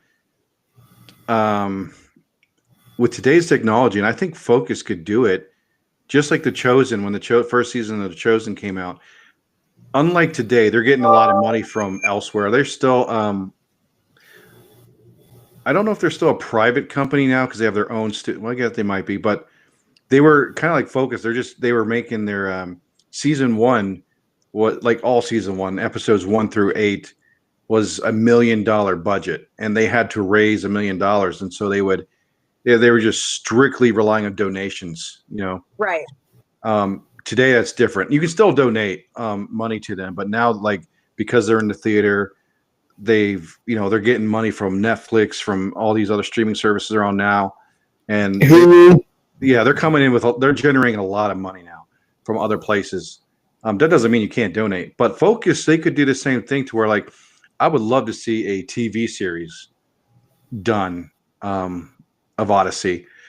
Whether that means starting off with the original characters or all new characters. I mean, yes, you would have Connie, Eugene, but would you have Lucy, Robin, and Donna and all the older characters, or would you have the newer characters, or would you have just totally different characters, but it'd still be Odyssey? It'd be kind of cool to have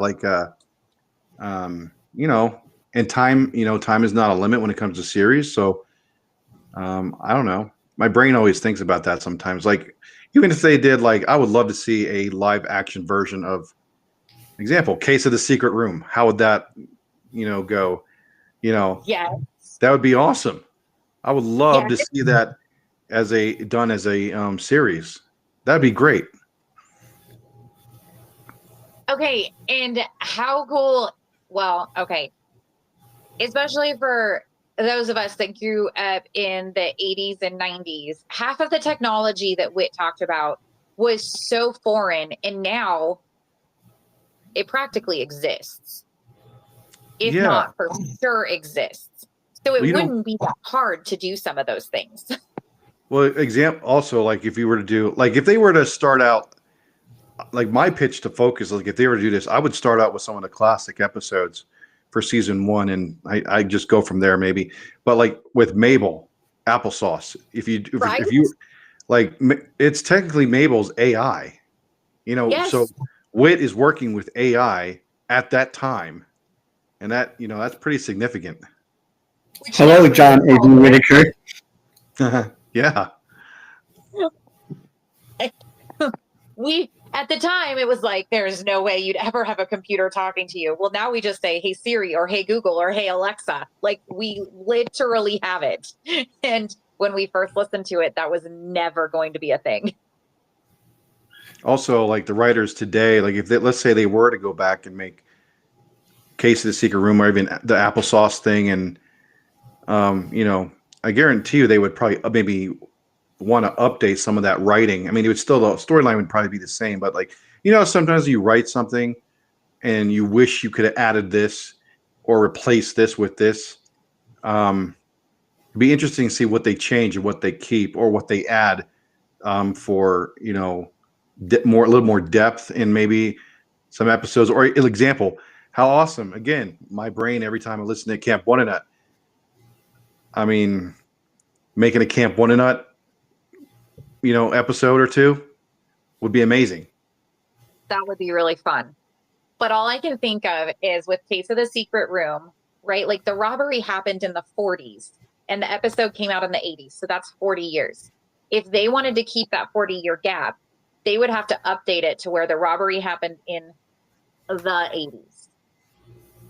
Or, I mean, what they could do is they could have a flashback.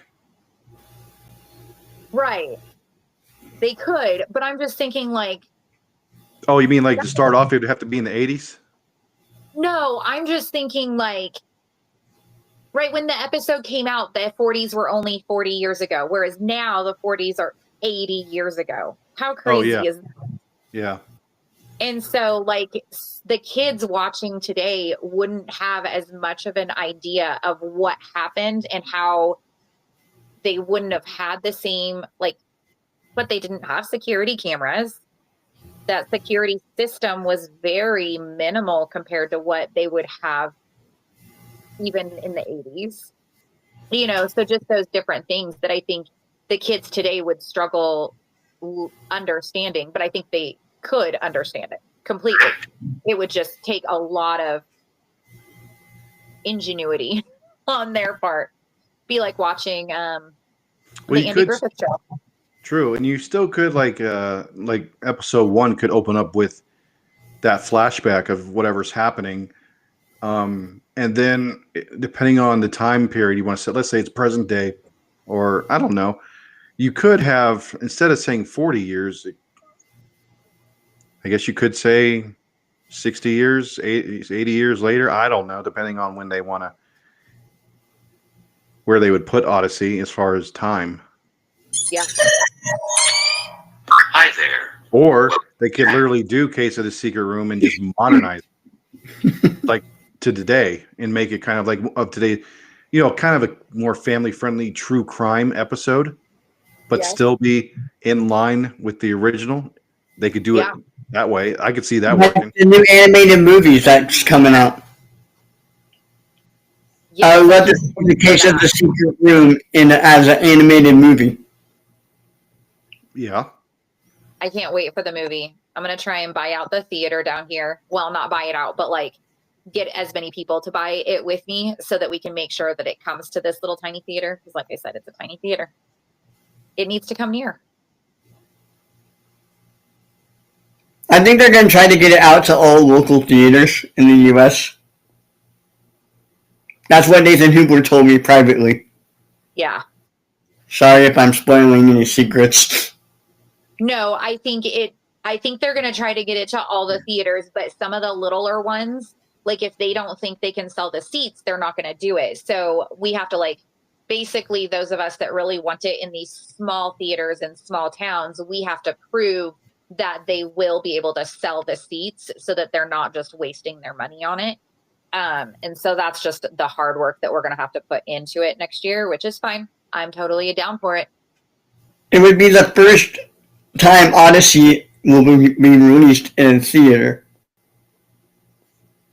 They should play the 1001 Grand Party in theater. That could be fun. But there was no recording allowed. No, like they should play, like the Odyssey folks should play the 1001 Grand Party show, like the live show. Oh, I see what you're saying. Yeah. That would be fun. I still think they should do a live TV series. That'd be awesome. That would be fun. They should play it on Saturday mornings because I'd totally bring back being the kid and eating cereal, watching it every Saturday morning. And then VeggieTales would come on after it, then McGee and Me. McGee and Me! I remember that. I just watched the Christmas episode. That would be a fun podcast to bring back all the old episodes of McGee and Me. I love McGee and Me. And Derek Kreider, the town bully. Oh, that who later, I think, becomes a Christian. I'm not sure. I don't remember it well enough. Because I know in the Christmas episode, he does go to the Christmas play and he's in the play. Okay. And something sparks in him because he protected Nick as Nick was being attacked. Yeah. And then in the Blunder years, Nick was older and was being with the bully. And he dragged Nick into the bathroom and said, I thought you knew what was cool, man. These glasses don't fit you. So I don't know if that was him being a Christian or just being a good friend. Because when they were younger, they weren't friends at all. Right. Because he's like, I thought you knew what the right thing to do was. Derek said that to Nick. Yep. So I don't know if he changed because of Nick, and then Derek changed to Nick's side, and Nick changed to Derek's side. I don't know. They kind of flip-flopped there.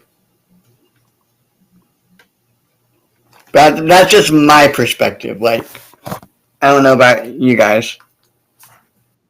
I don't remember it well enough to have an opinion right now, so I'd have to go back and rewatch it, to be honest. Yeah, you could probably go back and watch maybe the Christmas episode to get what I'm saying.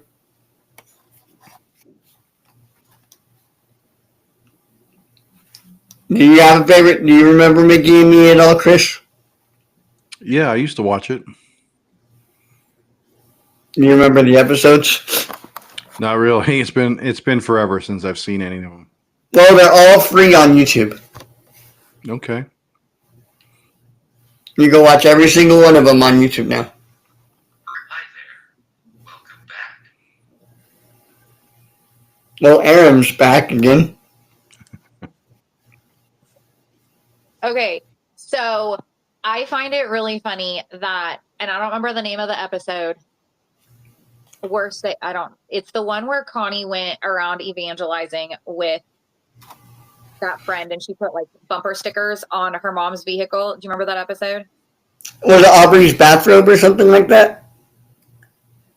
Or between you and me? I don't remember the episode. So like she goes around and she's like evangelizing with him in the park and handing out pamphlets, and then they put them in books in the bookstore and get kicked out, and then she puts them on all the bumper stickers on her mom's car, and her mom's like, take them off now, every single one of them immediately. Okay, so the person who plays that, the name of him is Robert, and it is the same person who voices Robert Mitchell later on. And I laugh every time I hear it. Yeah, there's another episode I've heard him. He voices another character, and it's Mitch. Yeah, well, and the funny part is in that episode with where they're evangelizing, he plays, his name is Robert. And so he plays like the same name. And I had to listen to it a few times and be like, there's no way that they did that. Like, did they mean to do that? Is this like an Easter egg that they were waiting for us to find? Like, what are they doing to our heads here? But it was really funny to listen to. But yeah, I mean, he plays a lot, but isn't he one of the directors? I'm not sure. I don't know. I feel like he's on staff with Odyssey, if I remember right. Because he's also the guy who plays Rodney. Oh, Steve Burns. Yeah, he does Rodney's voice. He voiced Rodney. Which is so funny. Did you also know that some people were speculating that Steve Burns from Blue's Clues played the guy Steve Burns on Odyssey? Because they have the same name. So some people were speculating that was the same character. I know that. But I don't think it is the same character. Because it doesn't sound like Steve Burns from Blue's Clues. Unless they modified his voice. I'd have to hear him sing "We Just Got a Letter," and then I'd know. Well, doesn't he sing? Doesn't Jason sing a little bit? In an Odyssey episode? Like Odyssey sings or something? Maybe. If not, we need to hear it. Wait, Teenage Mutant Ninja Turtles. Does he sing at all in that? Can you remember him singing at all, Chris? Not really. Did you sing We Just Got a Letter?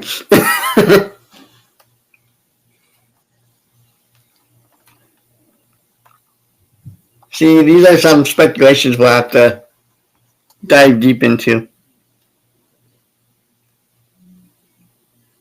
As my face is unbelievably close to the camera right now.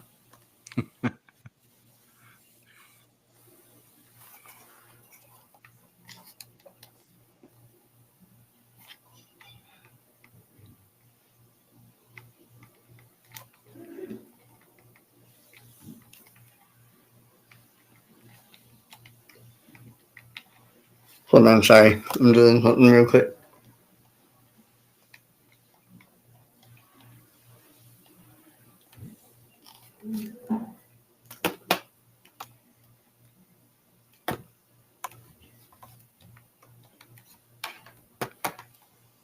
My friends are messaging me right now.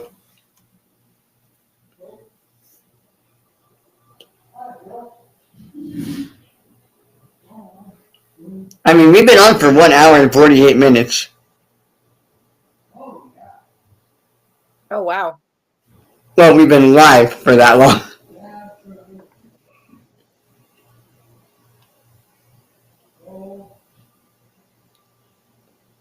Are you on the East Coast or the West Coast?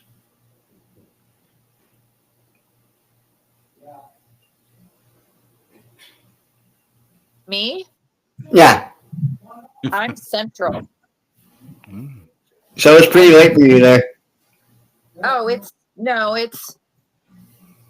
8. It's 8:20. It's not that late. We're on Mountain Time.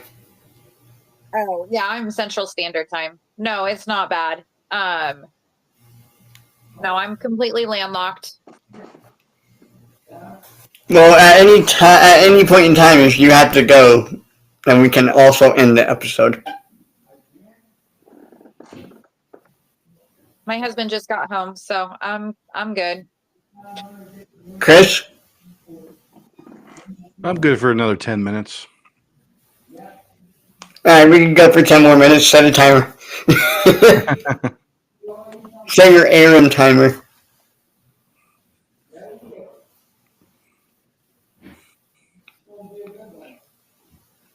Unless we don't have anything else to talk about, then we could just end it. Well, you're the host. Well, I don't know if you guys have anything else to talk about or you want to add. But Chris, are you good for re-listening to my interview? Yeah. Because I can ask Daniel if I can play my interview on the podcast. I'm pretty sure he wouldn't have a problem with it. But I'm going to ask him first to see if we could all listen to it on the podcast one day. I don't see why he wouldn't say no. I mean, it sparked more interest. Yeah. But upon that, do you guys have anything else to add before we end?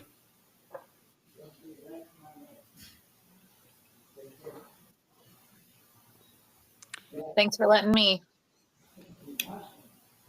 join the party. Yeah, I'll invite you to the group chat that we have too. Okay. Because Chris and I do a little villain audio messages back and forth to each other. We haven't done that in a while. I know, we need to start doing that again. We also need to make that series we've been talking about. I've been writing my scripts. Which series? The villain series. The audio drama that we were going to make. About Dr. Hunger and your... Oh, okay. I've been writing scripts for it. Oh, really? Okay, cool. I mean, they're not very good scripts, but it's a start. What was your character again? Lord Banderick or something like that?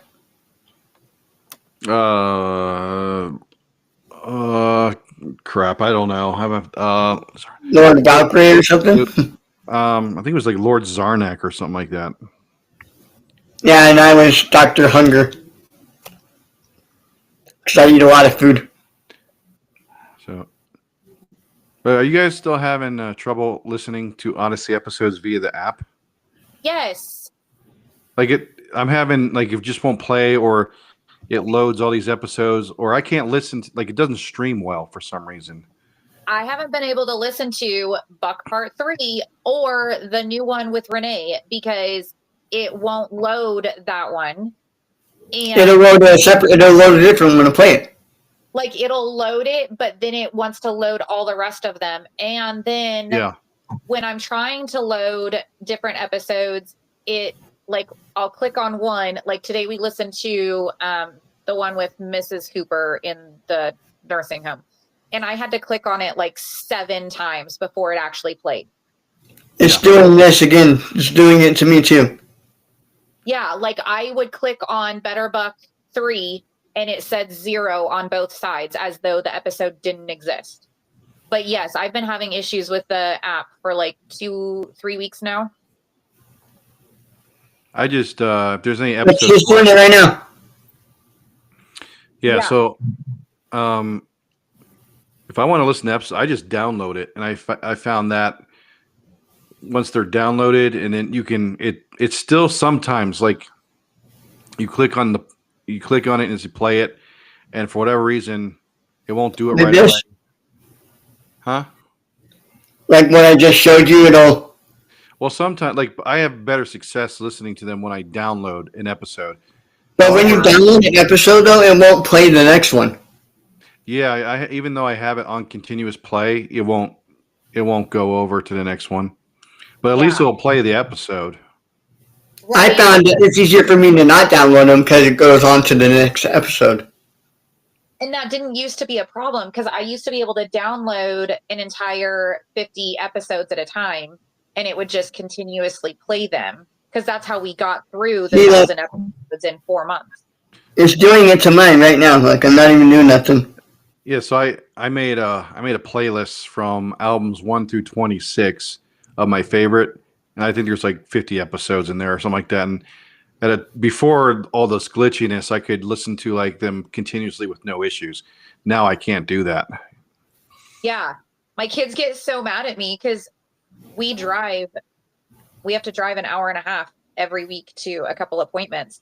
And that's one way. So it's a 3-hour round trip, which is quite a few Odyssey episodes, to be honest. And they're like, Mom, get the next one going. And I'm like, okay, but I'm in a place right now where I cannot touch my phone. Like, you're just going to have to wait. And so, like, it's made it really inconvenient lately to be able to listen to Odyssey. So we switched over to Jonathan Park. Yes. Where did you find all the Jonathan Parks at? The app. It has its own app. Oh, it does? Yeah. So I downloaded that app, which my 8-year-old or 9-year-old is obsessed with dinosaurs. So it works out perfect. But is it just called Jonathan Park? Jonathan Park is all about dinosaurs and excavation, and no, it is completely, but it's God focused, and I love that because we teach, especially through homeschool, we teach young Earth. We teach that there is no such thing as prehistoric because, well, Genesis is the beginning of history, and all those things, the same things that Jonathan Park teaches. So again, I love it that it comes from the same writers or some of the same writers that Odyssey does. And it comes from a biblical perspective. So it's been really good for the kids. And so that's what we listen to whenever I can't get the Odyssey app to play correctly. Well, day 6, God created all the land animals and us. So that includes the dinosaurs. It's just they weren't. Right. And the word dinosaur didn't come around until the 60s. So the word dinosaurs is still a pretty new word. Yes. I think the word they use that's in the original, Greek and Latin text, it was dragon. Yes. Now the names they called all these dinosaurs back then, I have no idea. They called them whatever, except for God does talk about behemoth which is I believe is a sauropod dinosaur, and then there's the Leviathan. I have no idea what that is, but It's yeah. speculated to be a fire-breathing dragon as well. Yeah. Yeah, I just can't. I don't know what that looks like. You know. Right. We really don't. And creationist scientists even admit that they don't. The Creation Museum over in Ohio was really cool as far as showing some of that stuff. So that was really cool to go see, as well as the Ark. Yeah, I've never been there, but my parents and my son actually just went there this past. When did he go out there? No, last fall. They went to the Creation Museum and the Ark. Yeah. So I envied him. I haven't been out there yet. So It's really amazing. We went there the first month that it was opened, the Ark anyway. And then we also went to the Creation Museum, and I cried walking on the Ark. Like I immediately got chills of just how amazing it was. That this was one of the ways that God had always planned to save mankind. Oh, I thought the Jonathan Park, when you downloaded the app, I thought the episodes were free. No, it has the same thing with like a $9.95 per month billing thing as Odyssey. But you could give a gift, though, too, it says. you say, did you say your kids are into dinosaurs? Oh, yes. Okay, so there's this really good documentary. It's about 10 years old, but it's free on YouTube. It's very educational too. It's called Dragons or Dinosaurs, and it basically I've watched it many times, and it's a creationist point of view where they discuss the evidence with science about how the Earth is young and that dinosaurs did indeed exist with humans, and they discuss what causes fossilization and why the dinosaurs are the way they were and why we find fossils on the top of mountains and all this stuff. And they talk about for back then what was it, what's her name, paleontologist, she was one of the first that discovered soft tissue and red blood cells in the T-Rex femur. They talk about that. And so basically it's God has given us evidence, regardless of what respectively what evolutionists believe. I mean, that's their belief, but there's more evidence to support a young Earth, and that dinosaurs. Oh, and then just the evidence of dinosaurs. Actually, to be honest with you, did not die out. Mary Annie. Not too long ago. Mary Annie was the first paleontologist. I can't. I'm trying to figure out what her name. If you think through the scientific part, like Ken Ham, who does the Creation Museum and the Ark, right? And how a lot of dinosaurs, and I use that term loosely, are reptiles, and reptiles never stop growing. And if man at one point in time lived to 900 years, and reptiles at that time could live to 900 years, how big do you think they actually got? And, that kind of thing. So when you think through it critically like that, and how cool that is. But yeah, this is one of the ways that we try to get to him. We adopted him from foster care, and he comes from a pretty rough background. So have you heard of the audio drama Brinkman Adventures? They've not. They kind of took over after Jonathan Park quit producing episodes. Okay. It's kind of the same thing, but there's like 7 seasons, and I have season 1 and 2. So go ahead. Look into that YouTube video, because I know he would definitely enjoy that. Yeah, it's called Dragons or Dinosaurs. It's a good one. I appreciate and that. they also discuss, like, so I live out here in Utah, and I haven't been to Arches Canyon yet, but they have, is it petroglyphs? The you know with they have one of the more famous ones. Or is I forget where actually it is, but it's a petroglyph of a sauropod dinosaur, or that's what it looks like. And if you look at it closely, it's actually two of them side by side.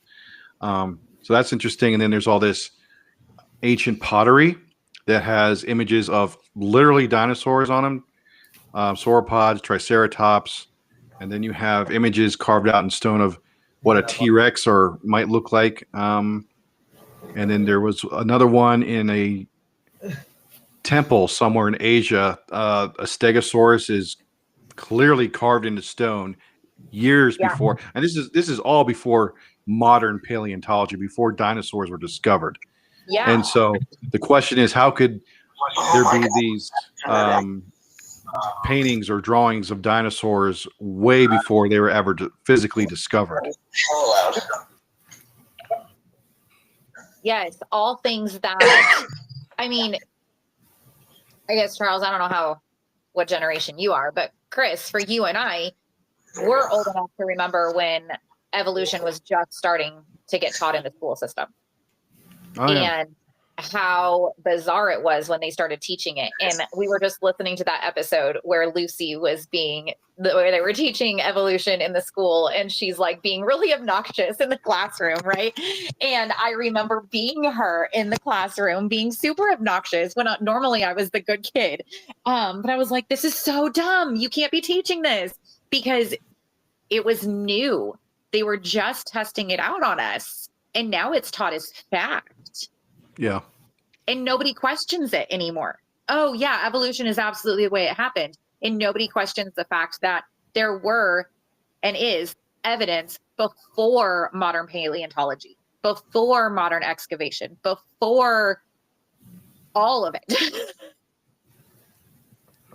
Yeah, I always thought it'd be kind of cool if Odyssey did like I don't know how they would do it. Well, I don't know. I've had some ideas that were shot down by Mr. Phil Lawler. He always says no, but I'm like, why can't I mean, you can make a dinosaur. It'd be kind of cool to make somehow a dinosaur episode. I don't know. I don't know. In my brain, it works, but like They have the knowledge to do it if they did Jonathan Park. Oh yeah, of course. Okay, so who would be? Well, a so paleontologist. Well, or you know what? Yes, good. Well, I thought about maybe.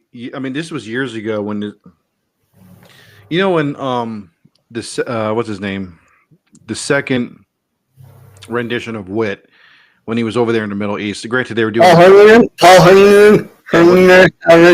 And granted, they were doing like biblical archaeology and all that stuff. But I thought about like it'd be kind of what if you had Wit in a scenario like that, and he was, doing that, but he happened to stumble upon a, dinosaur fossil, something like that. I don't know, and you just go from there. That would be really cool. Chris could be the paleontologist. Good. The thing is about that, though, I would wonder what some of the Odyssey audience would think about that, because dinosaurs today are still a controversial subject, just to your point, because evolution's been taught in schools and people believe that dinosaurs died off 65 million years ago and all this stuff. So I would be interested to see the reaction if they were ever to do something like that. Okay, but it's not like, okay, this is where my husband would say, finish your sentence, Natasha. So, okay, I understand that, like the episodes they did with Miss Adelaide about family togetherness and stuff is way difficult, right? And that was they did that very well. I loved those episodes, especially as a mom, who has kids from 20 down to 8. Like, my kids are in the gamut of it. Now, granted, we homeschool, but we don't shelter completely from the world. So they understand what's going on. So I loved how they did them. That being said, I feel that teaching that if you can't trust Genesis as Genesis is written is just as important as family togetherness and inclusivity, or how they taught it, right? Like, whole perspective. I feel that's just as important. Mhm. And so I would argue that if they had the ability to do that, that let them get the pushback, right? Like, I agree with you. I think it'd be interesting to see the pushback on it. And I think that they could, I think the writers have the ability to do it in a very God-honoring way. Oh, to yeah. show, if you can't believe Genesis 1:1 as is written, then how can you believe that Jesus was resurrected hmm and that you place your faith in him? Because if he never conquered death, then why? He's just another good person, right? And so, like, that's how we teach it to our kids, is if we can't trust Genesis, then we can't trust the rest of the Bible. And so I think that would be a very good moment for the writers to have that with the audience. hmm I think we've been on longer than 10 minutes there. We've been just rambling on. Yeah, I can talk all day on dinosaurs. I grew up loving them. I still love them. I'm always looking for new articles to read about them. The one thing I really would love to go see is, I think it's in Vancouver right now. Have you seen the? I think it was discovered in 2010, around 2010, 2015. I can't remember. One of the most well preserved dinosaurs, it's an ankylosaur type. Ankylosaurus. Yeah, but it's its cousin. Like, it has more spikies thingies on its shell. Anyway, it's so well preserved that if you were to go see it, the skin's still there, the scaly skin is still intact, the shell's intact, the muscles are still there. It's like looking at a real dinosaur as if it were alive today. That's how well preserved it is. And that's more evidence that, like, there's no way if this thing were more than 65 million years, everything would be like there'd be nothing left of that dinosaur. This is too fresh of a mummified dinosaur to say. So it's just more proof that, we live in a young Earth. Dinosaurs did not live that long ago. So I'm always interested in stuff like that. My son, it's just one of his quirky little autism traits that he just has an obsession with, and I can't learn as much as he knows.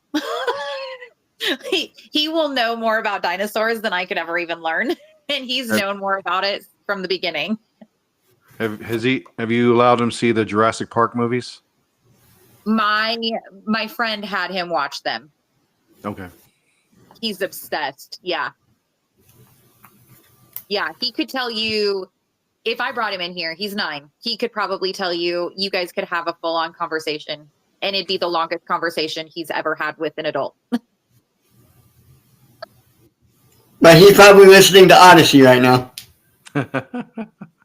I think he's actually playing with his Jurassic Park Lego dinosaur. Ooh, I want to see that. Actually, I actually want to see that. Here right now, he'll never leave.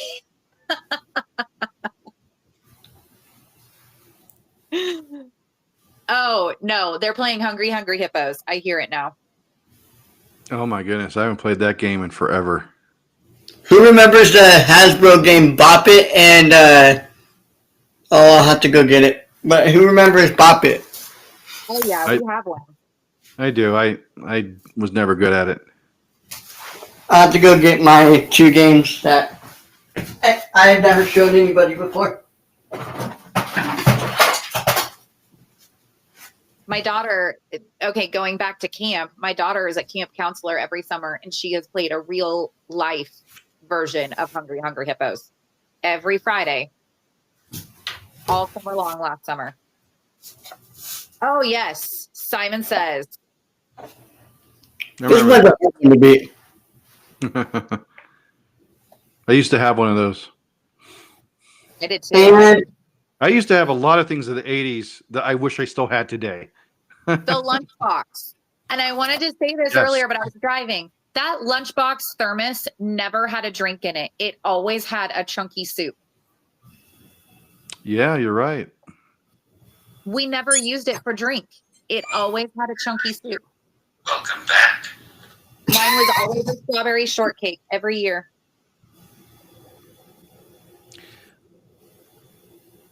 this is the original Bop It, right? Yes. Just the two sides on it. Think so, yeah. And the original Simon. It does work, but I'm not going to play it. Not because I'm bad at it. It's just very loud when you turn it on. They are very loud.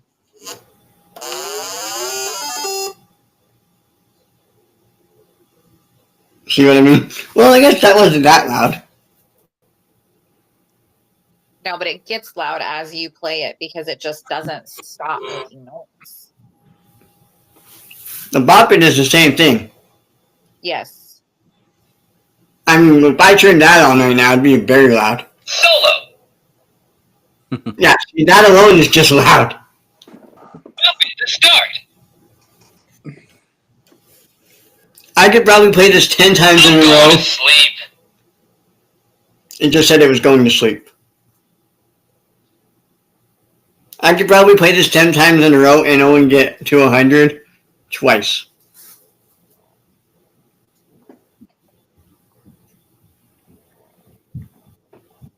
Because that's the highest it can go to.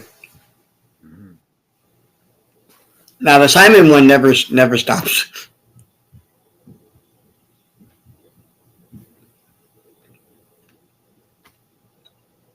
Did y'all ever play Monopoly when you were a kid? Every Is now that and then. supposed to be only a kid thing? Is that like an Odyssey thing where I should stop playing it?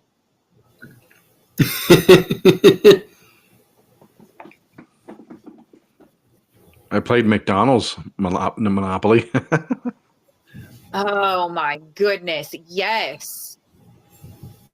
Which I thought was always rigged. Even Oh, though there was one time I thought I had almost won. It was like I had 3 of the 4. I can't remember how many trains stations there are on the board, but I had all of them but one. And it was one of those years where if you had all of them, yeah.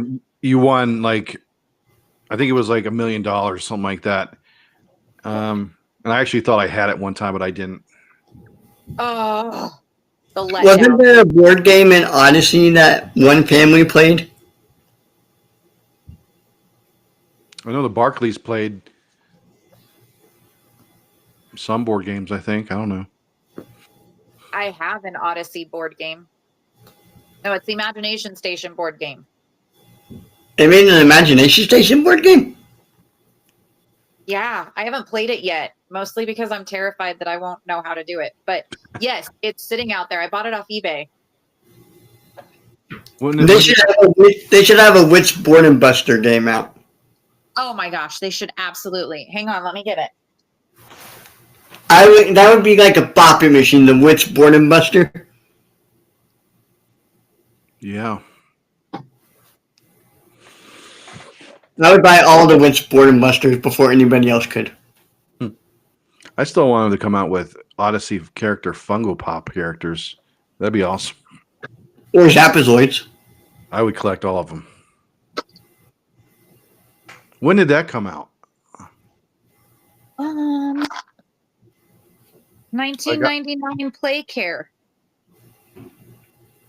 Let me help you find the diamonds of virtue. Set out on your very own fantastic, fun-filled treasure hunt. Use wits' inventions to search for the diamonds of virtue. Be the first player or team of players to recover one of the diamonds of virtue. Then return to start and you win. Oh, let's play it right now. It's put out by Focus on the Family. That's I'm interesting. down to play it. This is the first time I've opened it.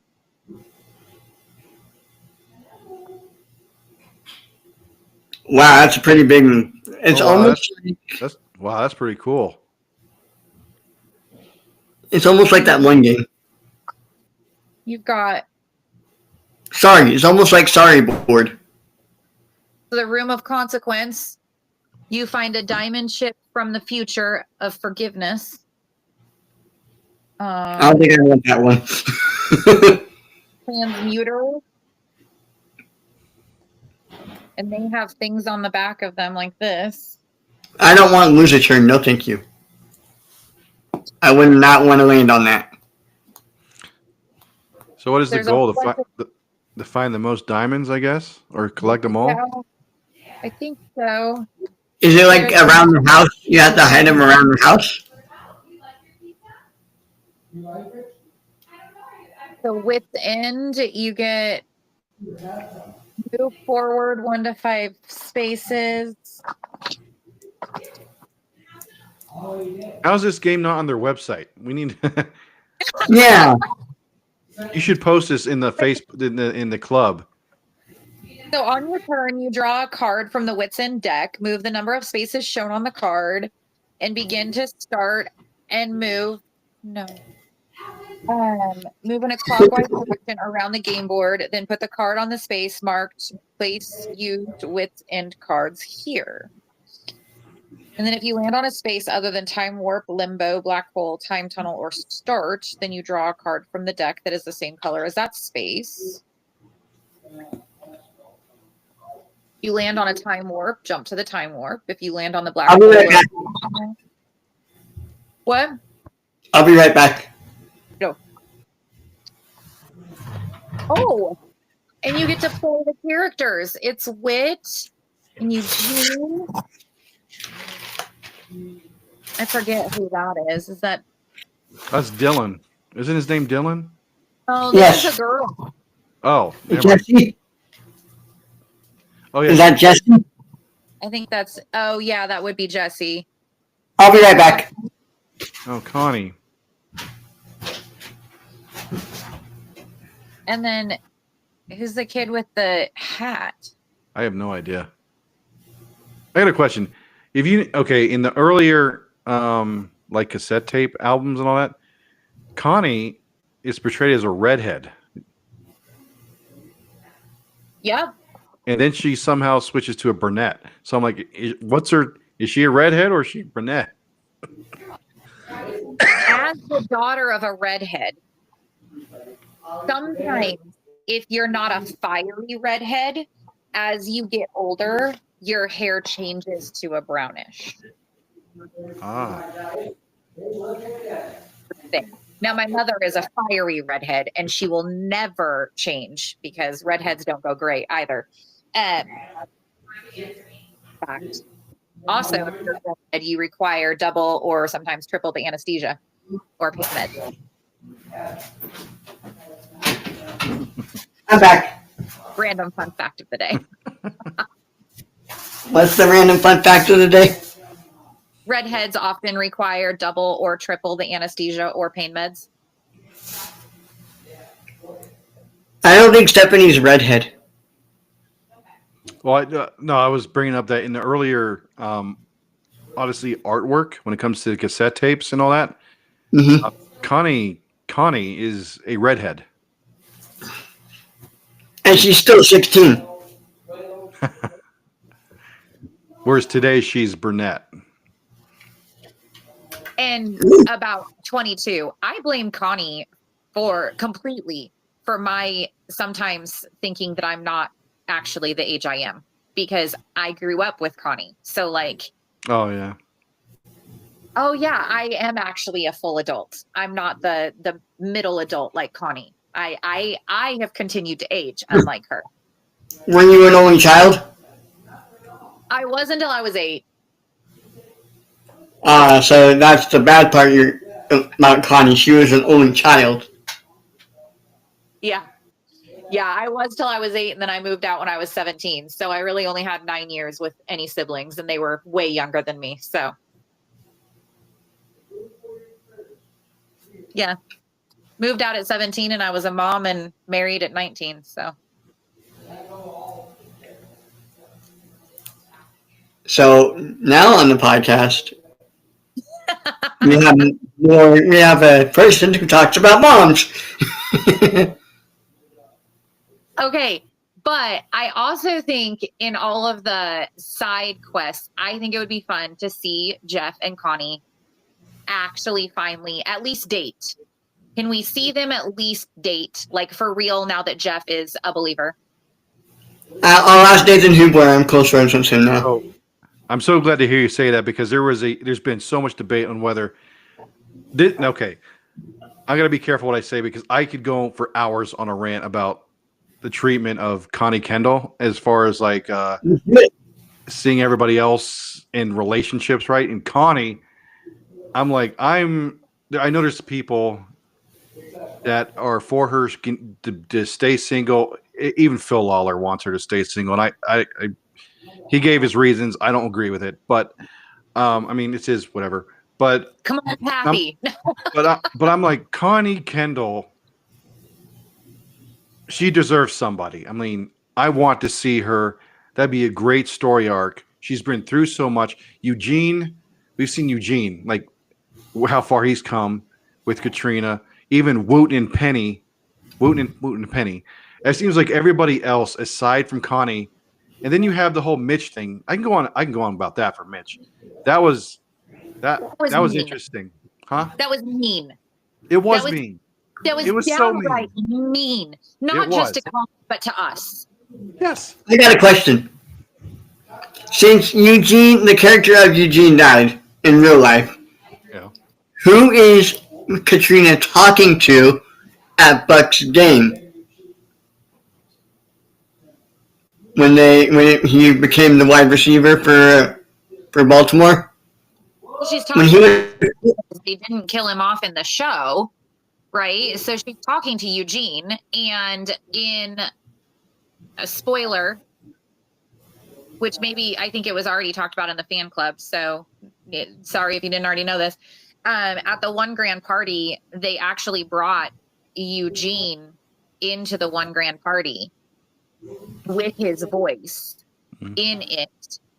But it was Jason has been able to talk like him with his cadence, or Townsend Coleman has been able to talk like him with his cadence, and with AI, then they change his voice to Eugene. So we that's what I was hearing.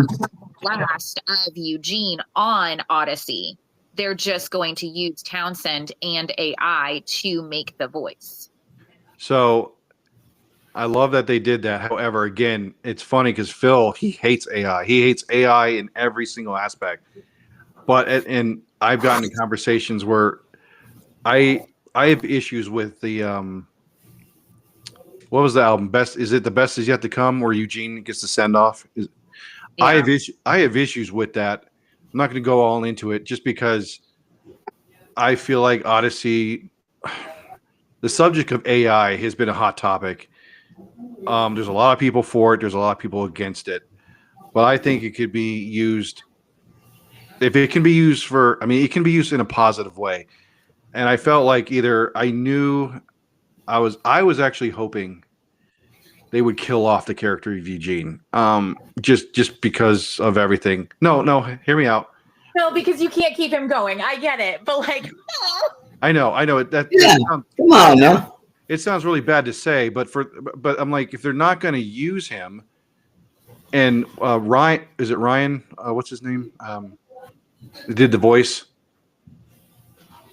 the original voice of Eugene? Ryan? Yeah, Will Ryan.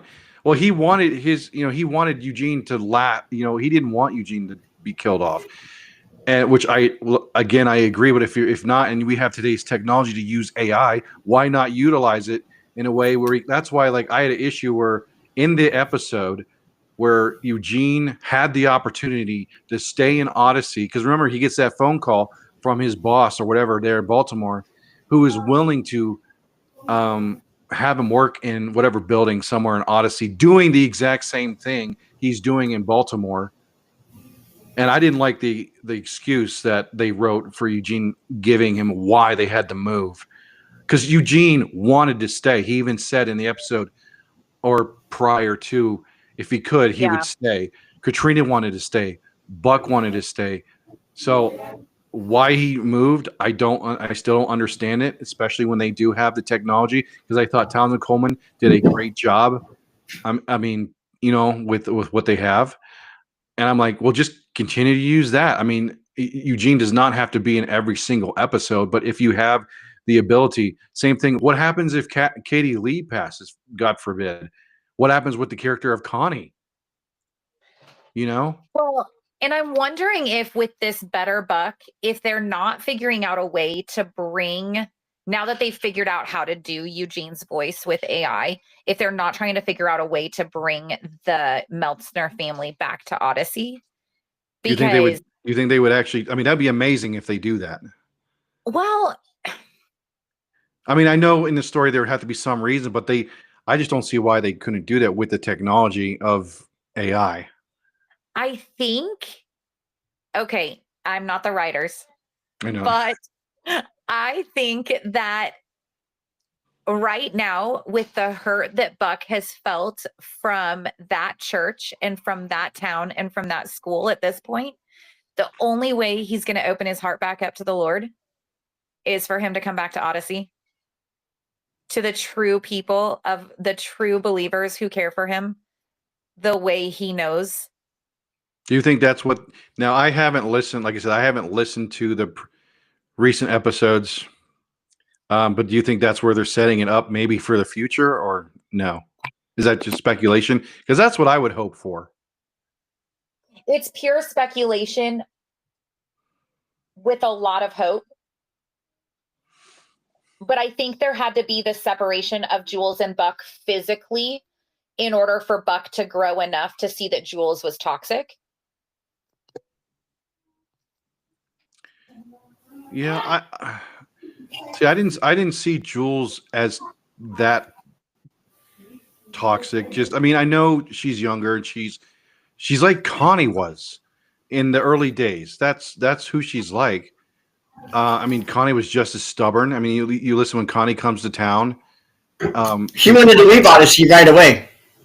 Well, I mean, she wanted to go back to California, and it wasn't. I mean, Jules is what Connie used to be, and so like the writers can do the same thing with Jules, especially like I thought like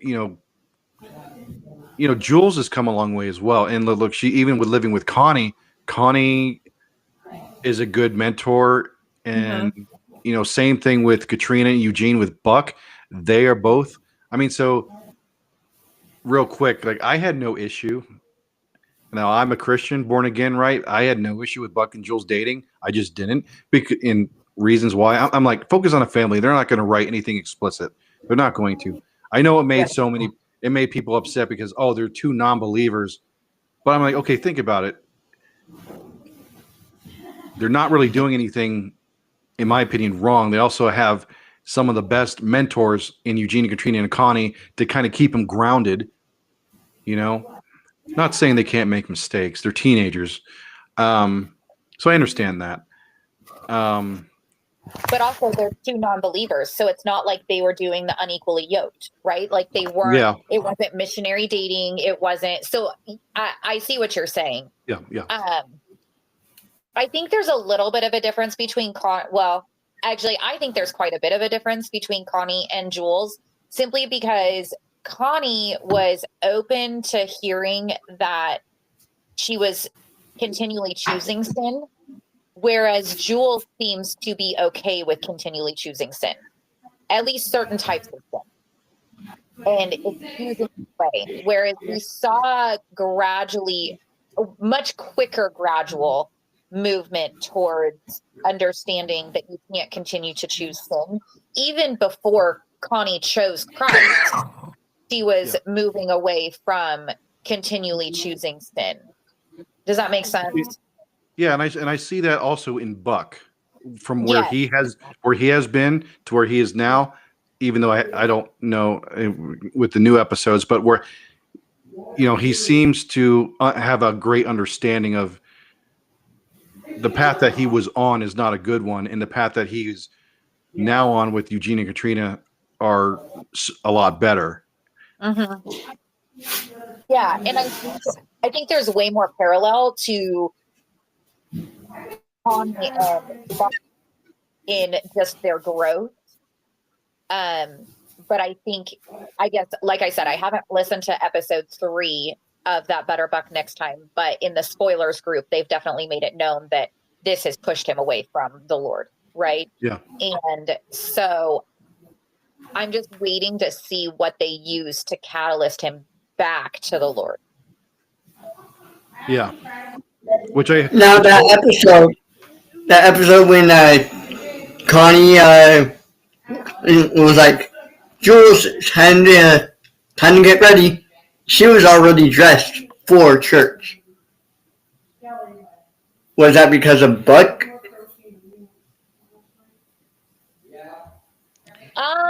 I think I am probably just a huge pessimist in that I think it was her way to manipulate Connie. I've seen the way she manipulates Connie through all of this.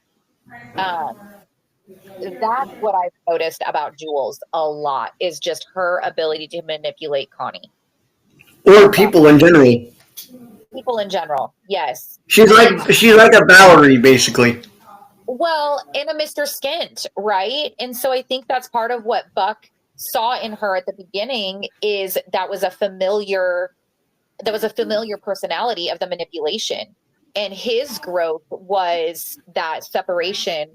His growth was being able to see the manipulation for what it was.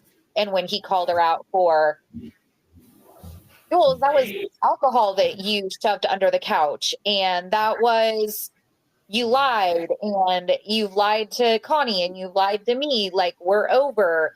Like, I think that was they didn't have to play it that way, absolutely, because again, there's two non-believers dating. It's not like they're going to do anything explicit, and it's not like they're doing missionary dating.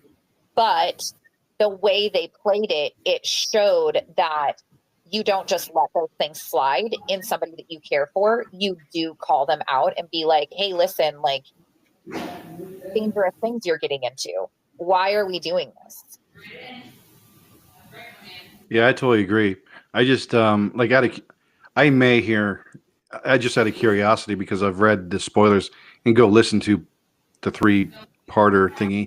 But it makes me sad a little bit just to hear that, because I'm surprised Focus has done that. I just hope they have well, I know they write these episodes in advance, so I know they have a plan. Hopefully Buck does come around. I don't know how that's going to happen, but it'd be sad. It makes me sad because, like, if he doesn't and they write this character, that would make me upset, because I'm like, then what was I don't understand the point of this.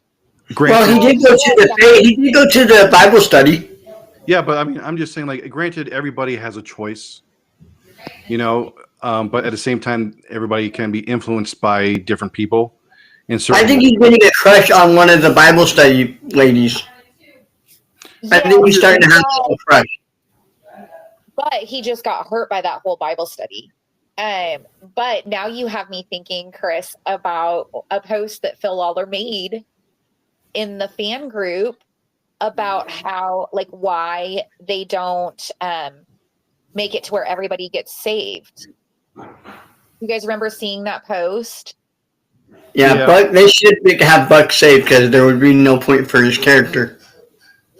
Well, I mean, there still is, because there's still a lot of, like, teaching moments for kids on how to still evangelize and how to still love kids from hard places and how to still not judge from somebody's past. Like, there's still a lot of good things to learn from it. I would just hope down the line, somehow in some way, it would end up in where he finds salvation, because Buck is, and the reason I say it is Buck is a really beloved character. Yes. And for him to not do that, now the writers have every right not to do that, but I guarantee it would make a lot of people really, really upset, just because he is a beloved character. Oh, absolutely. Yeah, you would have, I mean, there'd probably be a revolt of some sort. We'd go storming, focus on the family. Burbank, California. There would definitely be something. There was a little get together after, and oh shoot, who's the guy? Robbie plays, who plays Buck, and Robbie Bruce. Like, yeah, and we were talking about crushes, like who's your crush? Well, my kids grew up with Buck, right? So Buck is my daughter's crush, and I bumped into this person at this little thing, and I heard the voice, and I turned around, and I didn't know who, face wise, I didn't know who it was, but I heard the voice, and I was like, oh my gosh, that's Buck. And I grabbed my daughter, and I was like, yes, that's Buck. And I flung her out of the chair at him, and she like stumbled into him, and her first words to him, and she's still so embarrassed, her first words to him were like, oh, you were my first crush. And that was the first thing he said. And he's like, well, thank you. I bet he was embarrassed too.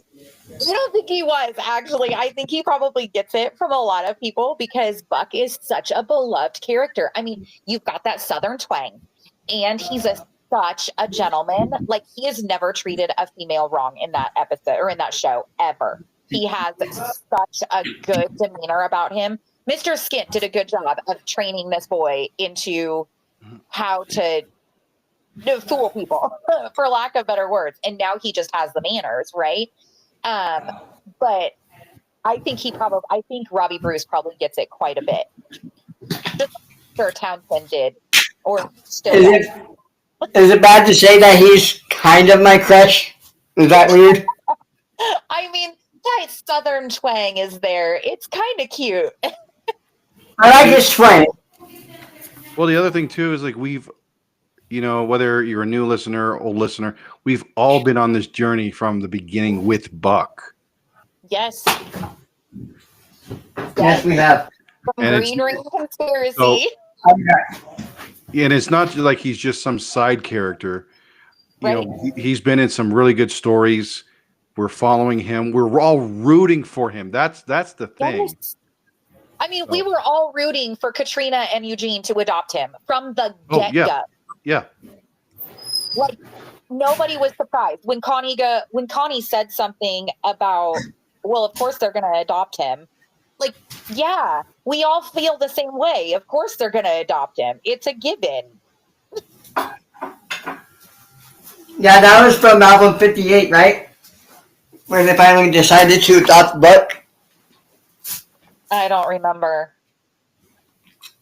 I don't either. I do remember that I had to put the show in timeout a couple times. That's what we call it when I can't listen to the episodes or watch a certain TV show. I put it in timeout because we were doing foster care at the same time.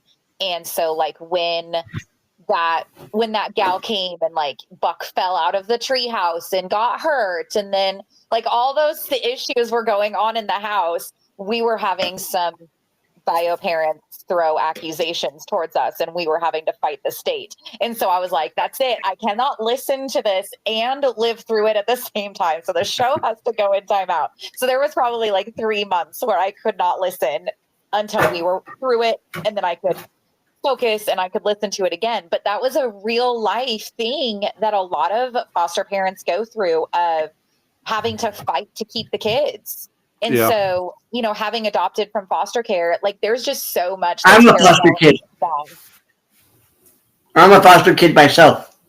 Oh, very cool. So my mom was a foster parent. That's cool. For 100 years. She was born in the 80s. Hey. I mean, yeah, fair. I feel 100 when I wake up in the morning. Yeah, But I know how that feels with the foster care thing. yeah, I have a younger sister. I have two of them. One of them though went through that same situation. Actually, ironically, around the same time, those episodes are coming out, and also when Katrina found out she couldn't have kids. My one of my sisters is incredibly fertile. She can have all the kids in the world. My other one just can't, and they've been trying forever. But they went through foster care, and they came so close so many times to actually keeping um, some of the children they had, and they just it was so messy. Like the It's very messy. court battles they went through, and said they finally gave up, and then by some miracle, she actually was able to get pregnant, and they have today two beautiful twins, boy and girl, who are 2 years old. So, God bless them in that area. I bet they were very happy though. Oh yeah, they're very happy. That's awesome. Yeah, I mean, it gets really messy. It gets so messy, especially in today, like right now. The foster care system is messed up today. Well, it's terrible on the kid. It's terrible on the kids, or when you have that attachment either way, and then all of a sudden you get pulled away again, or you have no idea where you're going through because you're going to, house to house to house or whatever. It's a terrible situation. It's messed up. Yeah, I am very thankful. Our son is such an incredible story. We actually were the call that the DHS agent made. Well, they called our agency. The agency called us. The DHS agency worker did not have a car seat, so they asked us to come down to not a very great part of our town when we lived in a different town, and we met the birth mom that night of the kids, and she, it wasn't supposed to be a forever thing. It was supposed to be temporary. And I told her that, I said, we'll keep him safe until you can get him back. We got him at 3 and we adopted him at 6, and we're the only home he's ever been in. And that's so rare. And not that he's lucky in any way, because you're never lucky to lose, but he's lucky in the fact that he didn't have to bounce from house to house. He didn't have to wonder what house he's going to, or who's his next foster mom or dad or siblings or whatever, and so it's a huge rarity for kiddos to have only been in one home. And I'm so glad that the Lord chose that for him. Yeah, that's awesome. I wonder if kids know that they're being bounced back to houses, Like, I wonder how they feel about it. Oh, we've had kids that did, because we did it for 8 years, and they may not have known, but there's a lot of psychology books about what that does to a person's body, how it affects their cells. Like it affects them at a cellular level. This is, you could talk about dinosaurs, Chris. I could talk about this. It affects you at a cellular level. If we truly want to help these kids, we're going to have to regenerate their cells. We're going to have to regenerate their the neuron pathways in their brain. We're going to have to regenerate like all these different things. And it starts with your gut health and your brain health and your spiritual health, like ultimately spiritual health, right? But there's so much that goes into it that they may not truly know or understand, but their body does. And there's so many books out there, and especially one book, and it says the body remembers. And it's all about how your cells remember the trauma. Even if your brain can't recall the trauma, every cell in your body recalls the trauma. And just what that does and how you need to work through it, work with your body to overcome it. They have talked about adoption before Buck came along in the earlier Odyssey episodes. Like with Pamela Has a Problem. That Yeah. one was huge. And somehow I missed that one until Well, it was even- never aired on radio. I thought it was, but then they pulled it off. I thought it was like for a year and then they pulled it off. Am I wrong? They did because of some of the content it was being on. That's really. Yeah, I don't know. I could be wrong. I know there's on the app there's a little introduction. Paul McCusker it talks about that episode and why I want to say they wrote it, but they never aired it because of the subject issue. They may have re-aired it years later, but it's one of those episodes that never was on the air if it was for that long because of the subject. But you get to see or hear Pamela's daughter a year later in a club episode. Yes. Yeah. Well, okay. So what I was going to say is, okay, I grew up in a good Christian home. That's so much to go into that. But the reason I was married and had a kid at 19 is because there was things that happened outside of marriage. And I'm going to cry while talking about this. Somehow I missed that episode when we were pushing through to listen to all the 1,000 episodes. And so I went back and was listening to that probably last October. Like I was going back through and I knew there were certain episodes I'd listened to, including that one, or missed. And so I was listening to that one. And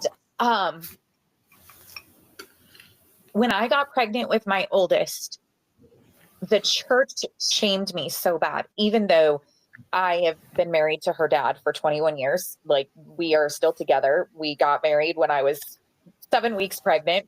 Like we were already engaged, found out I was pregnant. We got married immediately. But something Whit said was so impactful. And it was when Pamela, he went to talk to Pamela. And Pamela was waiting for like a lecture from him. And he was basically just worried about how she was doing. Mm-hmm. And she was not ready for that. She wasn't prepared for that because at that time, especially at that time in the churches, what people were worried about was the appearance of what that looked like on the family. Yeah, and Whit wasn't like that. Whit was more concerned about what was going on with her, and he wasn't the guy to point the finger at anybody. He wasn't the He didn't judge anybody. or he didn't judge anybody right up front. And I had never heard that episode, and my daughter is 20, guys. And it wasn't until I heard that, and I went, that's what I needed. That is what I had needed for 20 years, was to have somebody say that to me. To have been more worried about what was going on in my heart than worried about how it appeared that I had gotten pregnant out of wedlock. Mm-hmm. And how impactful that episode can be. Oh, yeah. And how much I want to be that person for anybody within the church who gets pregnant out of wedlock. Or does You can all be that, Mr. Whitaker. Pregnancy out of wedlock is the end all be all of sins. But Whit was always that person, but that was so impactful that like there was so much healing that happened just in last October of 2024, y'all, and my daughter was born April 2003. Like no, April 2004. Wow, I had to get the dates right because otherwise she'd be 21 already. But like 20 years and just hearing a fictional character say that, I could feel parts of my heart get healed. Where he was more worried about what was going on in Pamela's heart than he was about, hey, what'd you do? Why? You should have known better. You know. What do you think God thinks about that? Yeah, that was the growing up too in the church I went to. I grew up in a Presbyterian church. Now I've never been. I'm still the same person today. I'm slow to judge. I'm not going to point the finger. But the church I went to was similar to like Catholicism, where like I don't know why I say that. Where you do something like that, it is like the end all of end all. They immediately shun you or they look at you differently. Now, when I'm single or divorced right now, so it's been 15 years since the divorce. But me and my ex, she got pregnant with my son before we got married. Um, and at the time, now I wasn't going to church at the time, neither was she. But my parents were, and her parents were. Um, and it was interesting because we were a little afraid to say things due to being judged. Now, fortunately, our parents did not judge us. Like, were they a little ashamed? You could tell, yes, but they were more on the side of wit. Just because, look, there's, we were all. I will say we were all against abortion. That was not an option. Neither for me and my ex. We said that's not an option. We're gonna have this child and we're gonna raise it, not knowing that unfortunately it was never planned to get a divorce. It just unfortunately life happened. That doesn't mean I don't love him any less today than I did on day one. I still love him to death. We both do. So he's a blessing, even though he's a teenager. But he's still, but he's but he's still a blessing, and I don't regret. I can't say I would ever regret not having him, regardless of what people may have thought back then. Some people, you know what I'm saying? Yeah. Yeah, absolutely. The podcast knows what we're saying. I mean, abortion was never an option for us either. In adoption, we looked at each other and it was off the table within 2 minutes because neither of us could have the thought of sending our kid out there and not knowing if the people were going to raise her in the church. Or I guess we didn't know it was a her at the time, but it ended up being a her. If they were going to raise the baby in the gospel or if they were going to be somebody who fell away, because especially in 2003, 2004, that's when you had a lot of Christian artists falling away from the gospel, right? Ray Boltz, who sang Our God is an Awesome God. Like, he fell away from the gospel within just a year of that, right? And like, there was so much of that going on. And so just, even though we were going to church at the time and we were even in a Christian college, but things happen, right? Like, I mean, especially after purity culture where you can't even look at each other. And especially at this college, like, you couldn't even hold hands or dance because dancing was, in the handbook, they put it that dancing was a vertical movement of a horizontal wish. Was it a Baptist college? No. You think though, right? Actually, I don't think so. See, my argument. My argument. Well, today I'm non-denominational, but I mean, like, my argument to that like I didn't go to a Baptist college, but I've gone to some Baptist churches. I always found that funny that there were some that were against dancing. I'm like, dude, David danced in the street butt naked praising God. Like, come on now. Right? Butt naked. I mean, Mikkel was a little embarrassed by it, but I don't think she was righteously embarrassed by it. But yeah, I mean, I did grow up that dancing, playing cards, getting tattoos, and any amount of alcohol were like some of the 7 deadly sins. Well, I will say the one thing that, no, I've never dabbled in it.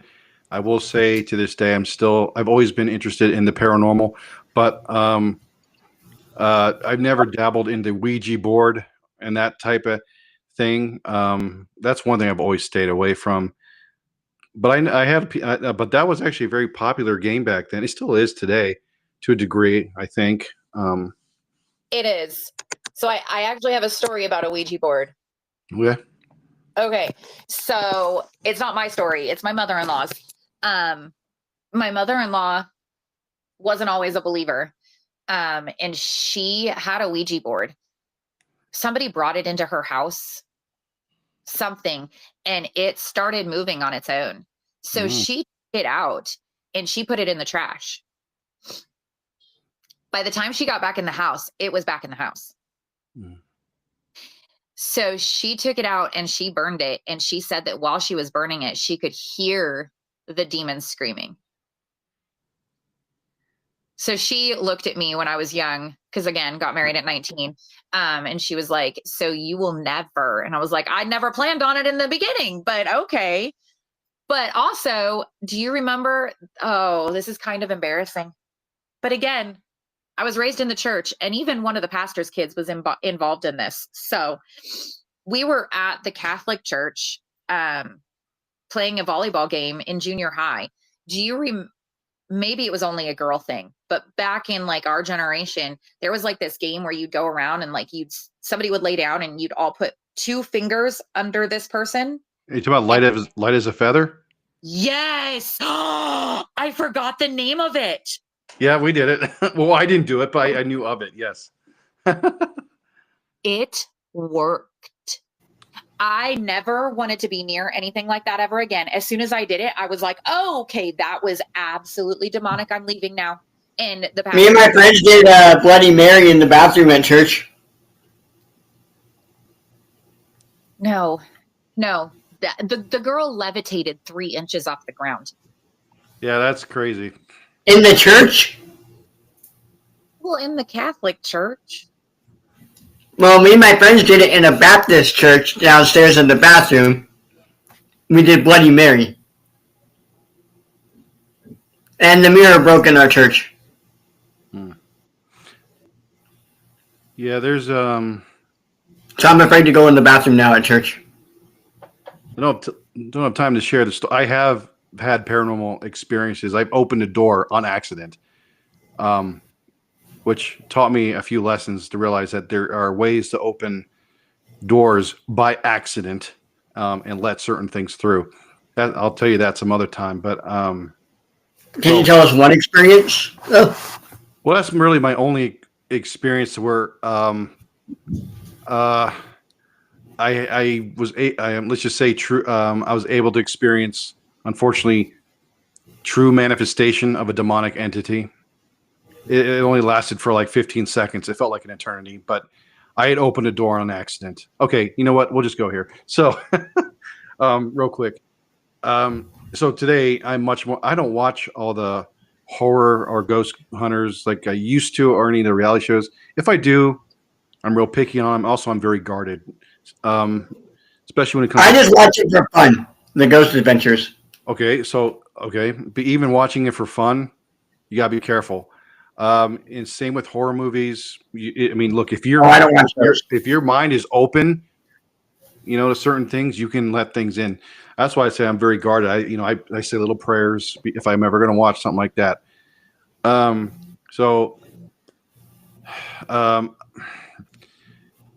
Years ago, 2001, I was harmlessly watching a movie I've seen numerous times, Final Destination. Are you familiar with that movie? I have seen that movie. I've seen it a few times, just harmlessly watching it. It's over. And at the time, I have 2 silver tabby cats that are living with us. And they like to, just at night sleep in our rooms and all that stuff. So I had 1 cat, and I think my other cat was with my sisters.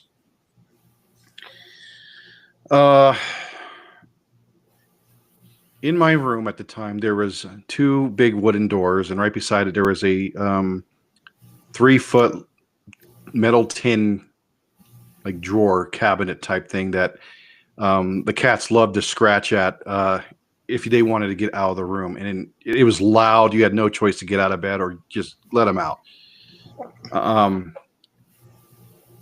So I know I have one of my cats with me. And she's, I think she was under my bed, but she wasn't with me. Oh, she was with me. And then she went anyway.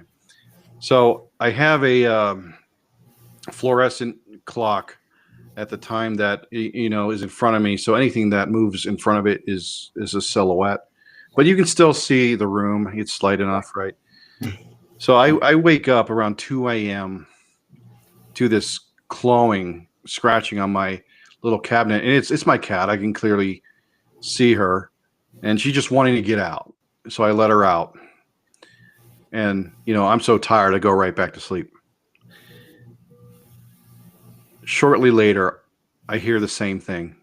The clawing of my metal little cabinet tin thingy.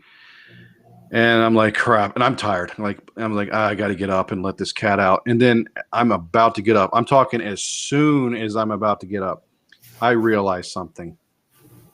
I'm like, wait a minute. Did I not just let out one of my cats? As soon as I finished that thought, what I thought was one of my other cat jumped on the base of my bed. And you know how it is when cats or dogs, climb on you and all that stuff. So there's this, I thought it was my other cat, right there, right by my feet. And it's coming up towards me. And as it does, I realize instantly it's not my cat. The one reason it gets bigger, it actually grows in size. And I know exactly what's happening. So I'm now paralyzed with fear, like in the paralyzed, what do they call that? When you, sleep paralysis? Mm-hmm. Yeah. But I'm fully awake. So I'm conscious. I know what's going on. It's one of those, like, you ever had those dreams where you try to yell out words and you can't, you're Yep. screaming, but nothing's coming out. So I can't do that. However, my brain can, though. So I know this is a demonic entity. And the crazy thing is, Shadow demon. like I said, I shouldn't have been able to see it because it should have just been black due to the light in front of it. However, it stopped right here on my chest. I could see it clear as day. It was the weirdest thing. I even made a little AI drawing of it. It was in this weird orange glow of light. It was all scaly. It had many little horns on its face. It had claws. The face looked like it had red eye. It had the whites of our eyes were all red with little tiny black pupil. It had a nose that of a dog, but it looked more like of a rabbit. It was kind of weird, very rubbery, wet. It had little whiskers. And I remember before it disappeared, because I was in my brain, I knew if you called upon the name of Jesus, it's going to go away. So that's what I was doing in my brain. I was screaming, Jesus, help me. And it gurgled at me, and I remember it breathed on me. I could feel it. I could smell it. It was a sulfuric acid smell, like rotten egg. And this lasted for 5 seconds, and then it was gone. Now, I could not go back to sleep. I turned on every single light. Mm-hmm. I wouldn't blame you. I would too. But and I was fighting sleep because I was so tired. But after that, I was like, "There's no way I can go back to sleep."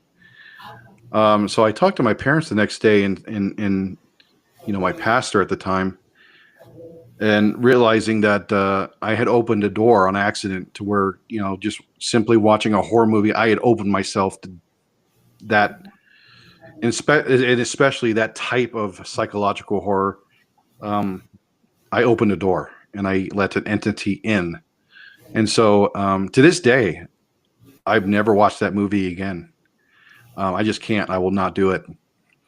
Now, that hasn't stopped me from watching horror movies and all that stuff, but I'm very much more guarded and careful what I watch for that reason. So, That's like what happened to my friend who was streaming. They were watching the trailer. Well, not even the trailer. They were watching the full movie of The Exorcist live on stream because he got permission or something. But anyways, before I joined their panel, now mind you, this was on YouTube. So by the time I joined their panel, their live stream crashed. Mm-hmm. And he heard knocking on his door, pounding on the window, the lights were flickering on and off.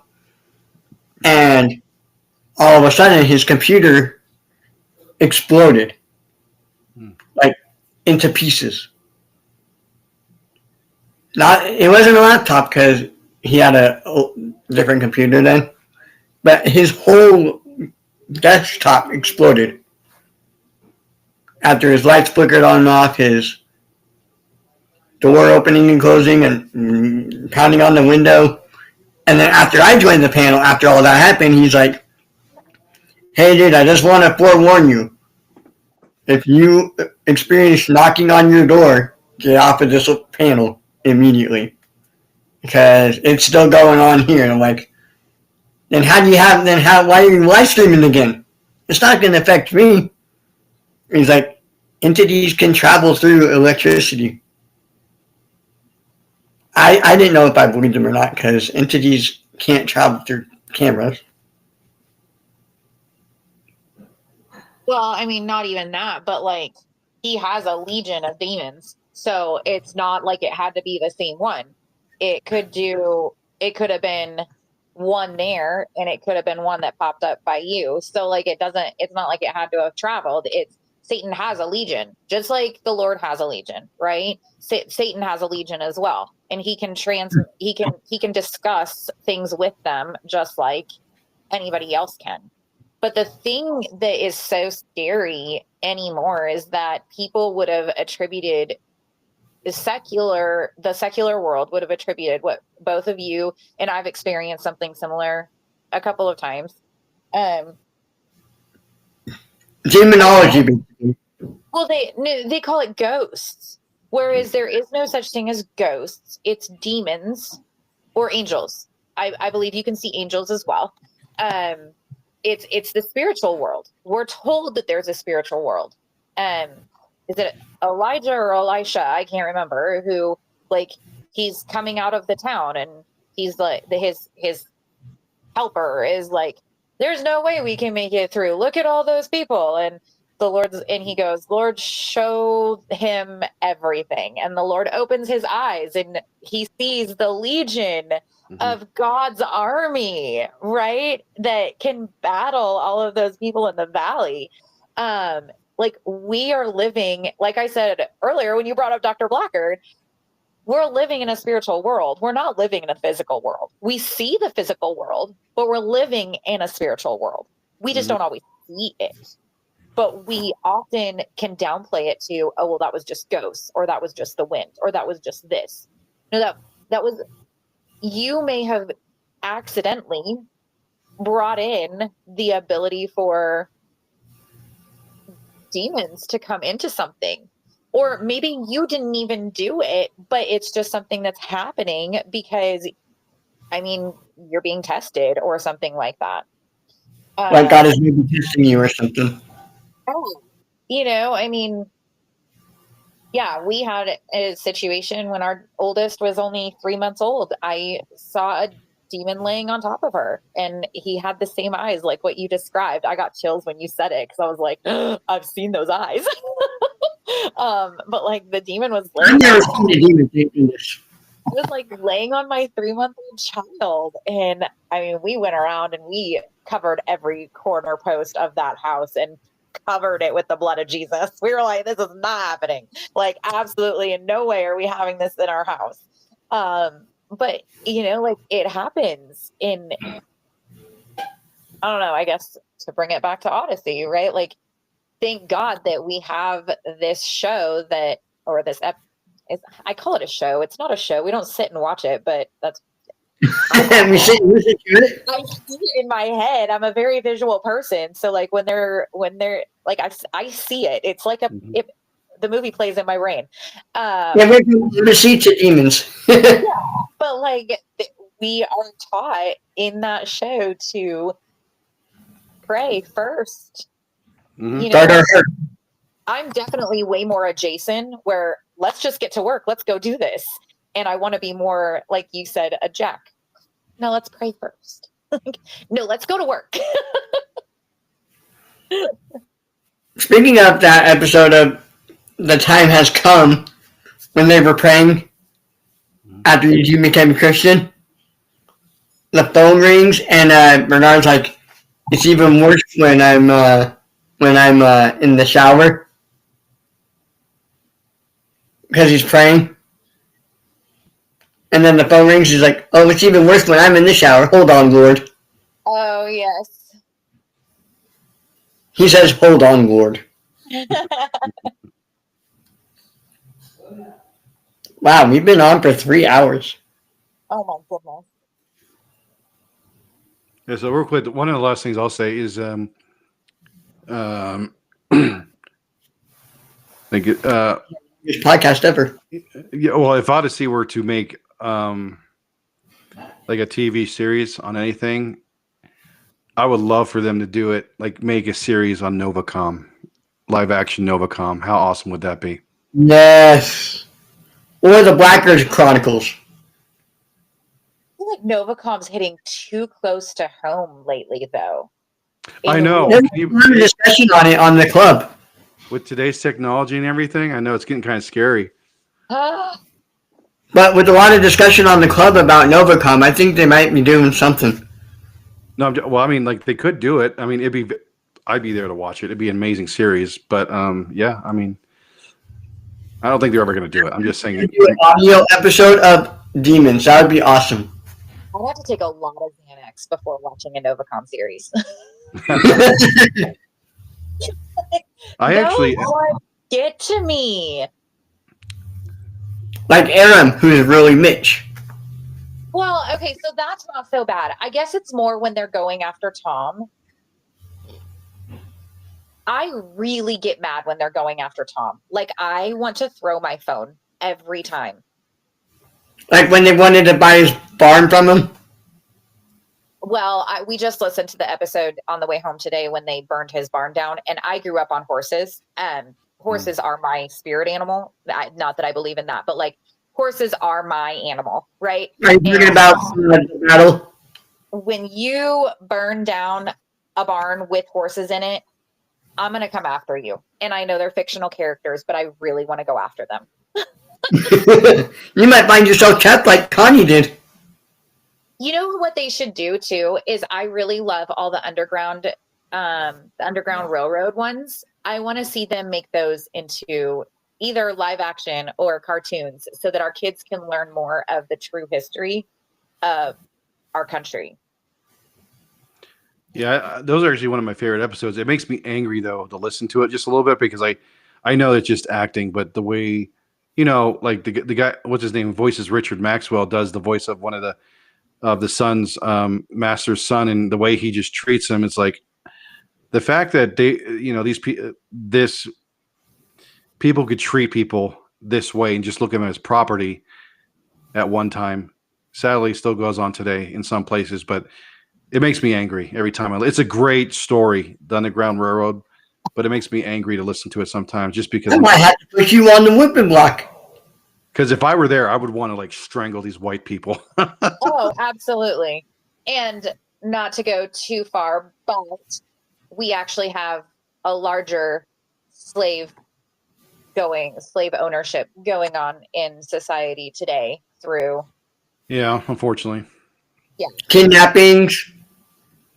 Yeah. So, I mean, the College World Series that happens in my home state is one of the biggest slave operations where they buy and sell. So, you know, we have more prisoners in slavery today than there ever were, as far as that going on in early America. Not to underplay it in any way, right? Because I'm with you. And I even put in the fan club, I don't understand how you could play that character. Like, oh my goodness. Like, I understand that it's just acting. I get it. And I get that there's some dissociation that happens, but I cannot imagine playing that character because I would hate myself so bad. I really would. Like, how can you treat somebody like that? Yeah, I know. I wouldn't be able to do it. I don't even treat my animals like that. And I literally own them. Yeah. No, I think the Underground Railroad would be a good one. And fun fact, The like there's Mysterious actually Creature would be a good one too.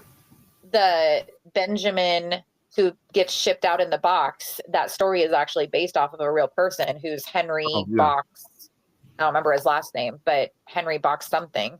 So that's a really cool fun fact of that. The Dropbox is a good one too, because that's actually made into a movie. Yeah. And then the Jubilee Singers. I Oh, love that's Yes. so good. That is so good. Yes, I love that one. They should make that one. And I was raised in Nebraska. I have like born and raised in Nebraska. Birth certificate proves it. I can't tan to save my life. I turn into Bob the Tomato. And I was raised Berean / non-denominational, and yet I could sing every single one of those songs, and I don't know how. I love the Jubilee Singers. I sing along to their songs sometimes. It was so well done. I want to see that one done. When you could actually talk to their pictures and they respond. That would be cool to see. Yes. Well, they kind of did that at the One Grand episode, but they had the character, like they had Chris stand behind. Who were some of the other people that they had stand behind? And so you could talk to the portraits, but they were standing in a portrait. And so you could go back and you could talk to them. It was kind of fun. Really? Yeah. Yeah, I'll have to see if I can find pictures of it. I was really more immersed in it? I was just really taking it all in.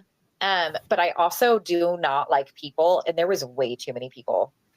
How did they do the imagination station? Oh, it's a spaceship. Oh, they got it back to the original form? No, the second form, right? This basically like this.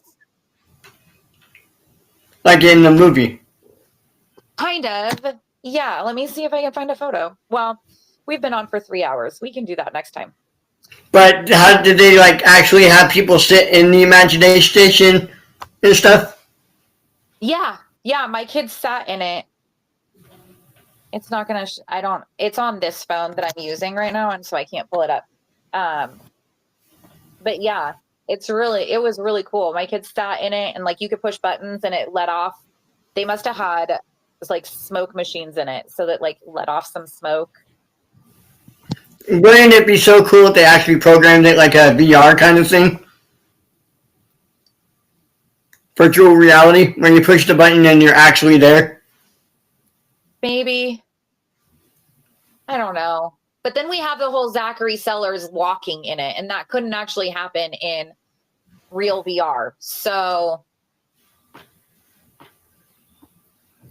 yeah, so in my imagination, the imagination station has never looked like that. I know the pictures, they draw the pictures. In my brain, Wit has this monster like time travel like machine. TARDIS.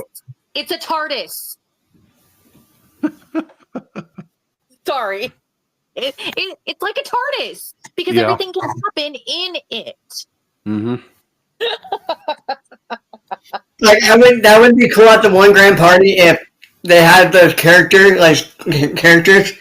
dressed up as Bible characters at One Grand Party, and they go in the imagination station, and the scene is just there. Well, but I'm with you, Chris. Like it has always had to be more like a time machine like that in that it's bigger. Because they're walking around in it.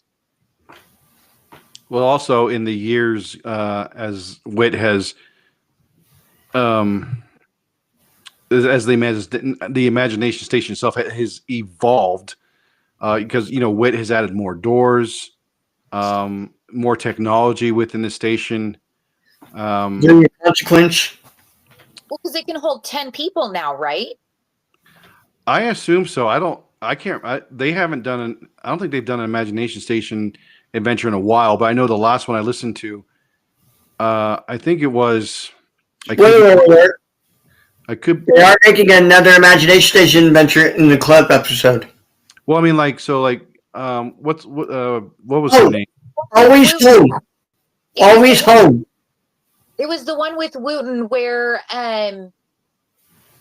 it's a dream where Wooten's comic book character comes alive and like takes over Wit's End, like comes through because like Push the red button. Yep. Push the red button. Okay, that was the last one, right? And so they No. were all on that boat sinking it, but it was like all of them. And I'm pretty sure it was in that episode that they said they could There's put one more. people in it. So There's one more. that was album 50, and also in that same album they redid the Imagination Station with that girl. What, I forget her name. Kelly. Okay, with Kelly, and the technology used in that one is very different. There's multiple doors she goes through. The AI voice is different. It seems like the technology. Jesus. Yeah. Well, yeah, but the technology in that version of the Imagination Station is so different than the older versions. Because it tells you what door to go through at that point in time too, right? Yes, it does. I do have a statement to add to that, Chris. So in Always Home, when Ron Perkins comes home, they do an Imagination Station adventure. Which That's album is right. that? Album 68, Out of the Blue, Out of the Picture, or whatever. But they do an Imagination Station adventure where they can touch and feel them. Yeah, well, they've always been able to like have touch and feel. But the Imagination Station appears in that episode. I forgot about that one. But in the club, I do have a spoiler. I am allowed to say this from Nathan. Two club episodes that features Ron Perkins and his son Wyatt go in the Imagination Station. Yay! My daughter was asking about that today. She was wondering if one of the episodes that just came out, because I told her we had some new ones, but can't get them to play, to listen to. She was asking if we had heard any more about Ron and Wyatt. Because Ron and Wyatt go back to see Jesus before he dies on the cross. That'll be so good for Ron. I can't wait to hear how that plays out. So I got some information from my good friend Nathan Hooper to tell you. So thank Nathan Hooper for letting me tell you. That's going to be exciting. I want to see that one or hear that one. Well, your daughter's going to be happy. Well, I'm glad to hear they're doing that because they haven't done Imagination Station adventures like they used to. Well, this is going to be the old Imagination Station, though. I know. I'm just talking about like the adventures in the Imagination Station were kind of Well, like they're bringing back a fan favorite, the Imagination Station, where Digger Digwillow went to meet Jesus Christ, but now it's Wyatt and Ron. But it really should just be Ron, though, because Wyatt's already a Christian. I am not fond of the Digger Digwillow one, mostly because now as a mom, when I watch it, it is he's incredibly rude and disrespectful. Or listen to it. There's some comic books at home. I love how I think it's Connie's mom, whoever voices Connie's mom, is the woman who finds him in the road, and she's like, "I didn't ask for your back talk, boy," and I'm like, "Yes, put him in his place." Like that boy is super disrespectful. What episode was that? That's the Imagination Station. Yeah, the Imagination Station with Digger. Oh, when he's stuck in the middle of the road. Yeah, and then like through the whole thing, like the way he talks to Wait, even. You know, he talks to Pontius Pilate that way as well. Yes, and lands him in prison. Yes. What are you in prison for? Back talk. So was he talking to Barabbas about back talking, or was he talking to Judas about it? No, he was talking to Barabbas. But did Barabbas lead him to go find Jesus? No, that's somebody different. That was Okay, because it sounded like him at first. Barabbas is in the jail cell and is like wants his bread and says, "Give me that bread." And Digger's like, "Oh, I thought this was just a soft rock." Soft. Here you go. But then so then fast forwarding to like the Book of Speculation, I find it fun how the person who attacks one of the Roman soldiers and then takes the heat was whatever his name was, and then Barabbas. And so the speculation is right that is the person who turns into Barabbas, who is learning alongside all of the soon-to-be disciples. So that was just a really fun little thing to hear and go, oh, yeah, we don't know what Barabbas was like as a young kid. Like, was he always like that? At one point, did he have a zealous heart for the new kingdom? Anyway. Or also in the Imagination Station episode where Maury Rydell spills drinks on Emily, and she goes back in the Imagination Station because Matthew's family has been kidnapped. Oh, and they go, and it turned out that was an Imagination Station adventure. Yeah. All planned by Matthew because he wasn't part of the detective agency anymore. He was having Emily know that he wasn't going to be there anymore. Oh, that new club episode with Emily. I don't really like that one. I want to hear how that one ends. That one stressed me out. Yeah, it did me too. I want to hear how it turns out, like, completely. Mostly because Emily was kind of being mean. Well, I mean, okay, so she's not super mean. She's just very curt. She doesn't mince words. But she's also a judge's daughter, so it kind of makes sense. Yeah, but I've never known Emily to be mean to other people in Odyssey, though. Well, besides Maury, but... Who do you think she was mean to? Mostly her old friend. Maury Tori or something like that. Because she's like, what's wrong with you, Tori? You're never this way. Hold on. I think we're talking about two separate episodes.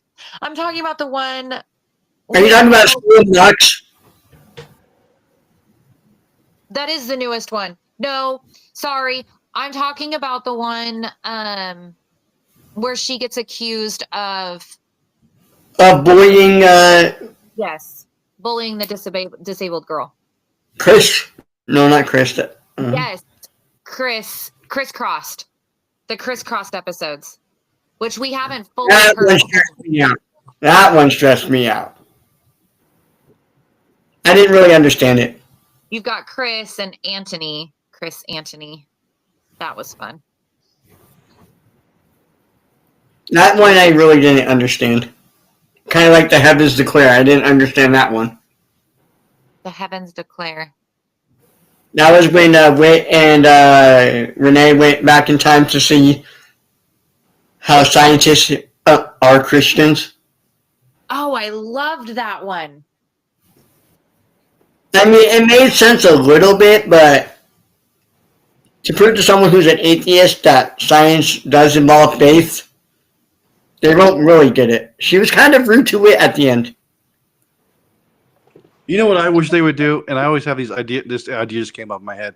You know how, like, if they would do it, sometimes they go back and, like, Eugene would do this. Again, Darkness Before Dawn. He would go back to Imagination Station, and he'd talk to Reverend Andrew, right? You can go back, for whatever reason, you can go back in time and talk to people. I would love to see them do an episode of where something like that, you get an Imagination and you go back and you get to talk to, like, C.S. Lewis or was it J.R. Tolkien? Yes. And interact with them and how they came to Christ and all this stuff. And that would be an awesome episode. Renee talking to C.S. Lewis would be epic. Yes. That would be an absolute epic episode because you've got two people, one who is an atheist who became a believer and one who was potentially a believer and who now thinks she's an atheist. Now, I don't. Because her dog died, basically. Right. Now, I don't think you can lose your salvation. So I think it's still there for her if it was true in the beginning. Right. But you'd have that clash. Oh, that would be amazing. I did have a theory about, since Buck is in Britain, or not Britain, Baltimore, that there would be an imagination station in Baltimore and he could travel in time to see Jules. Or to see how Jules is playing out in her band. Oh, that'd be interesting. And he could take Jules with him back to Baltimore.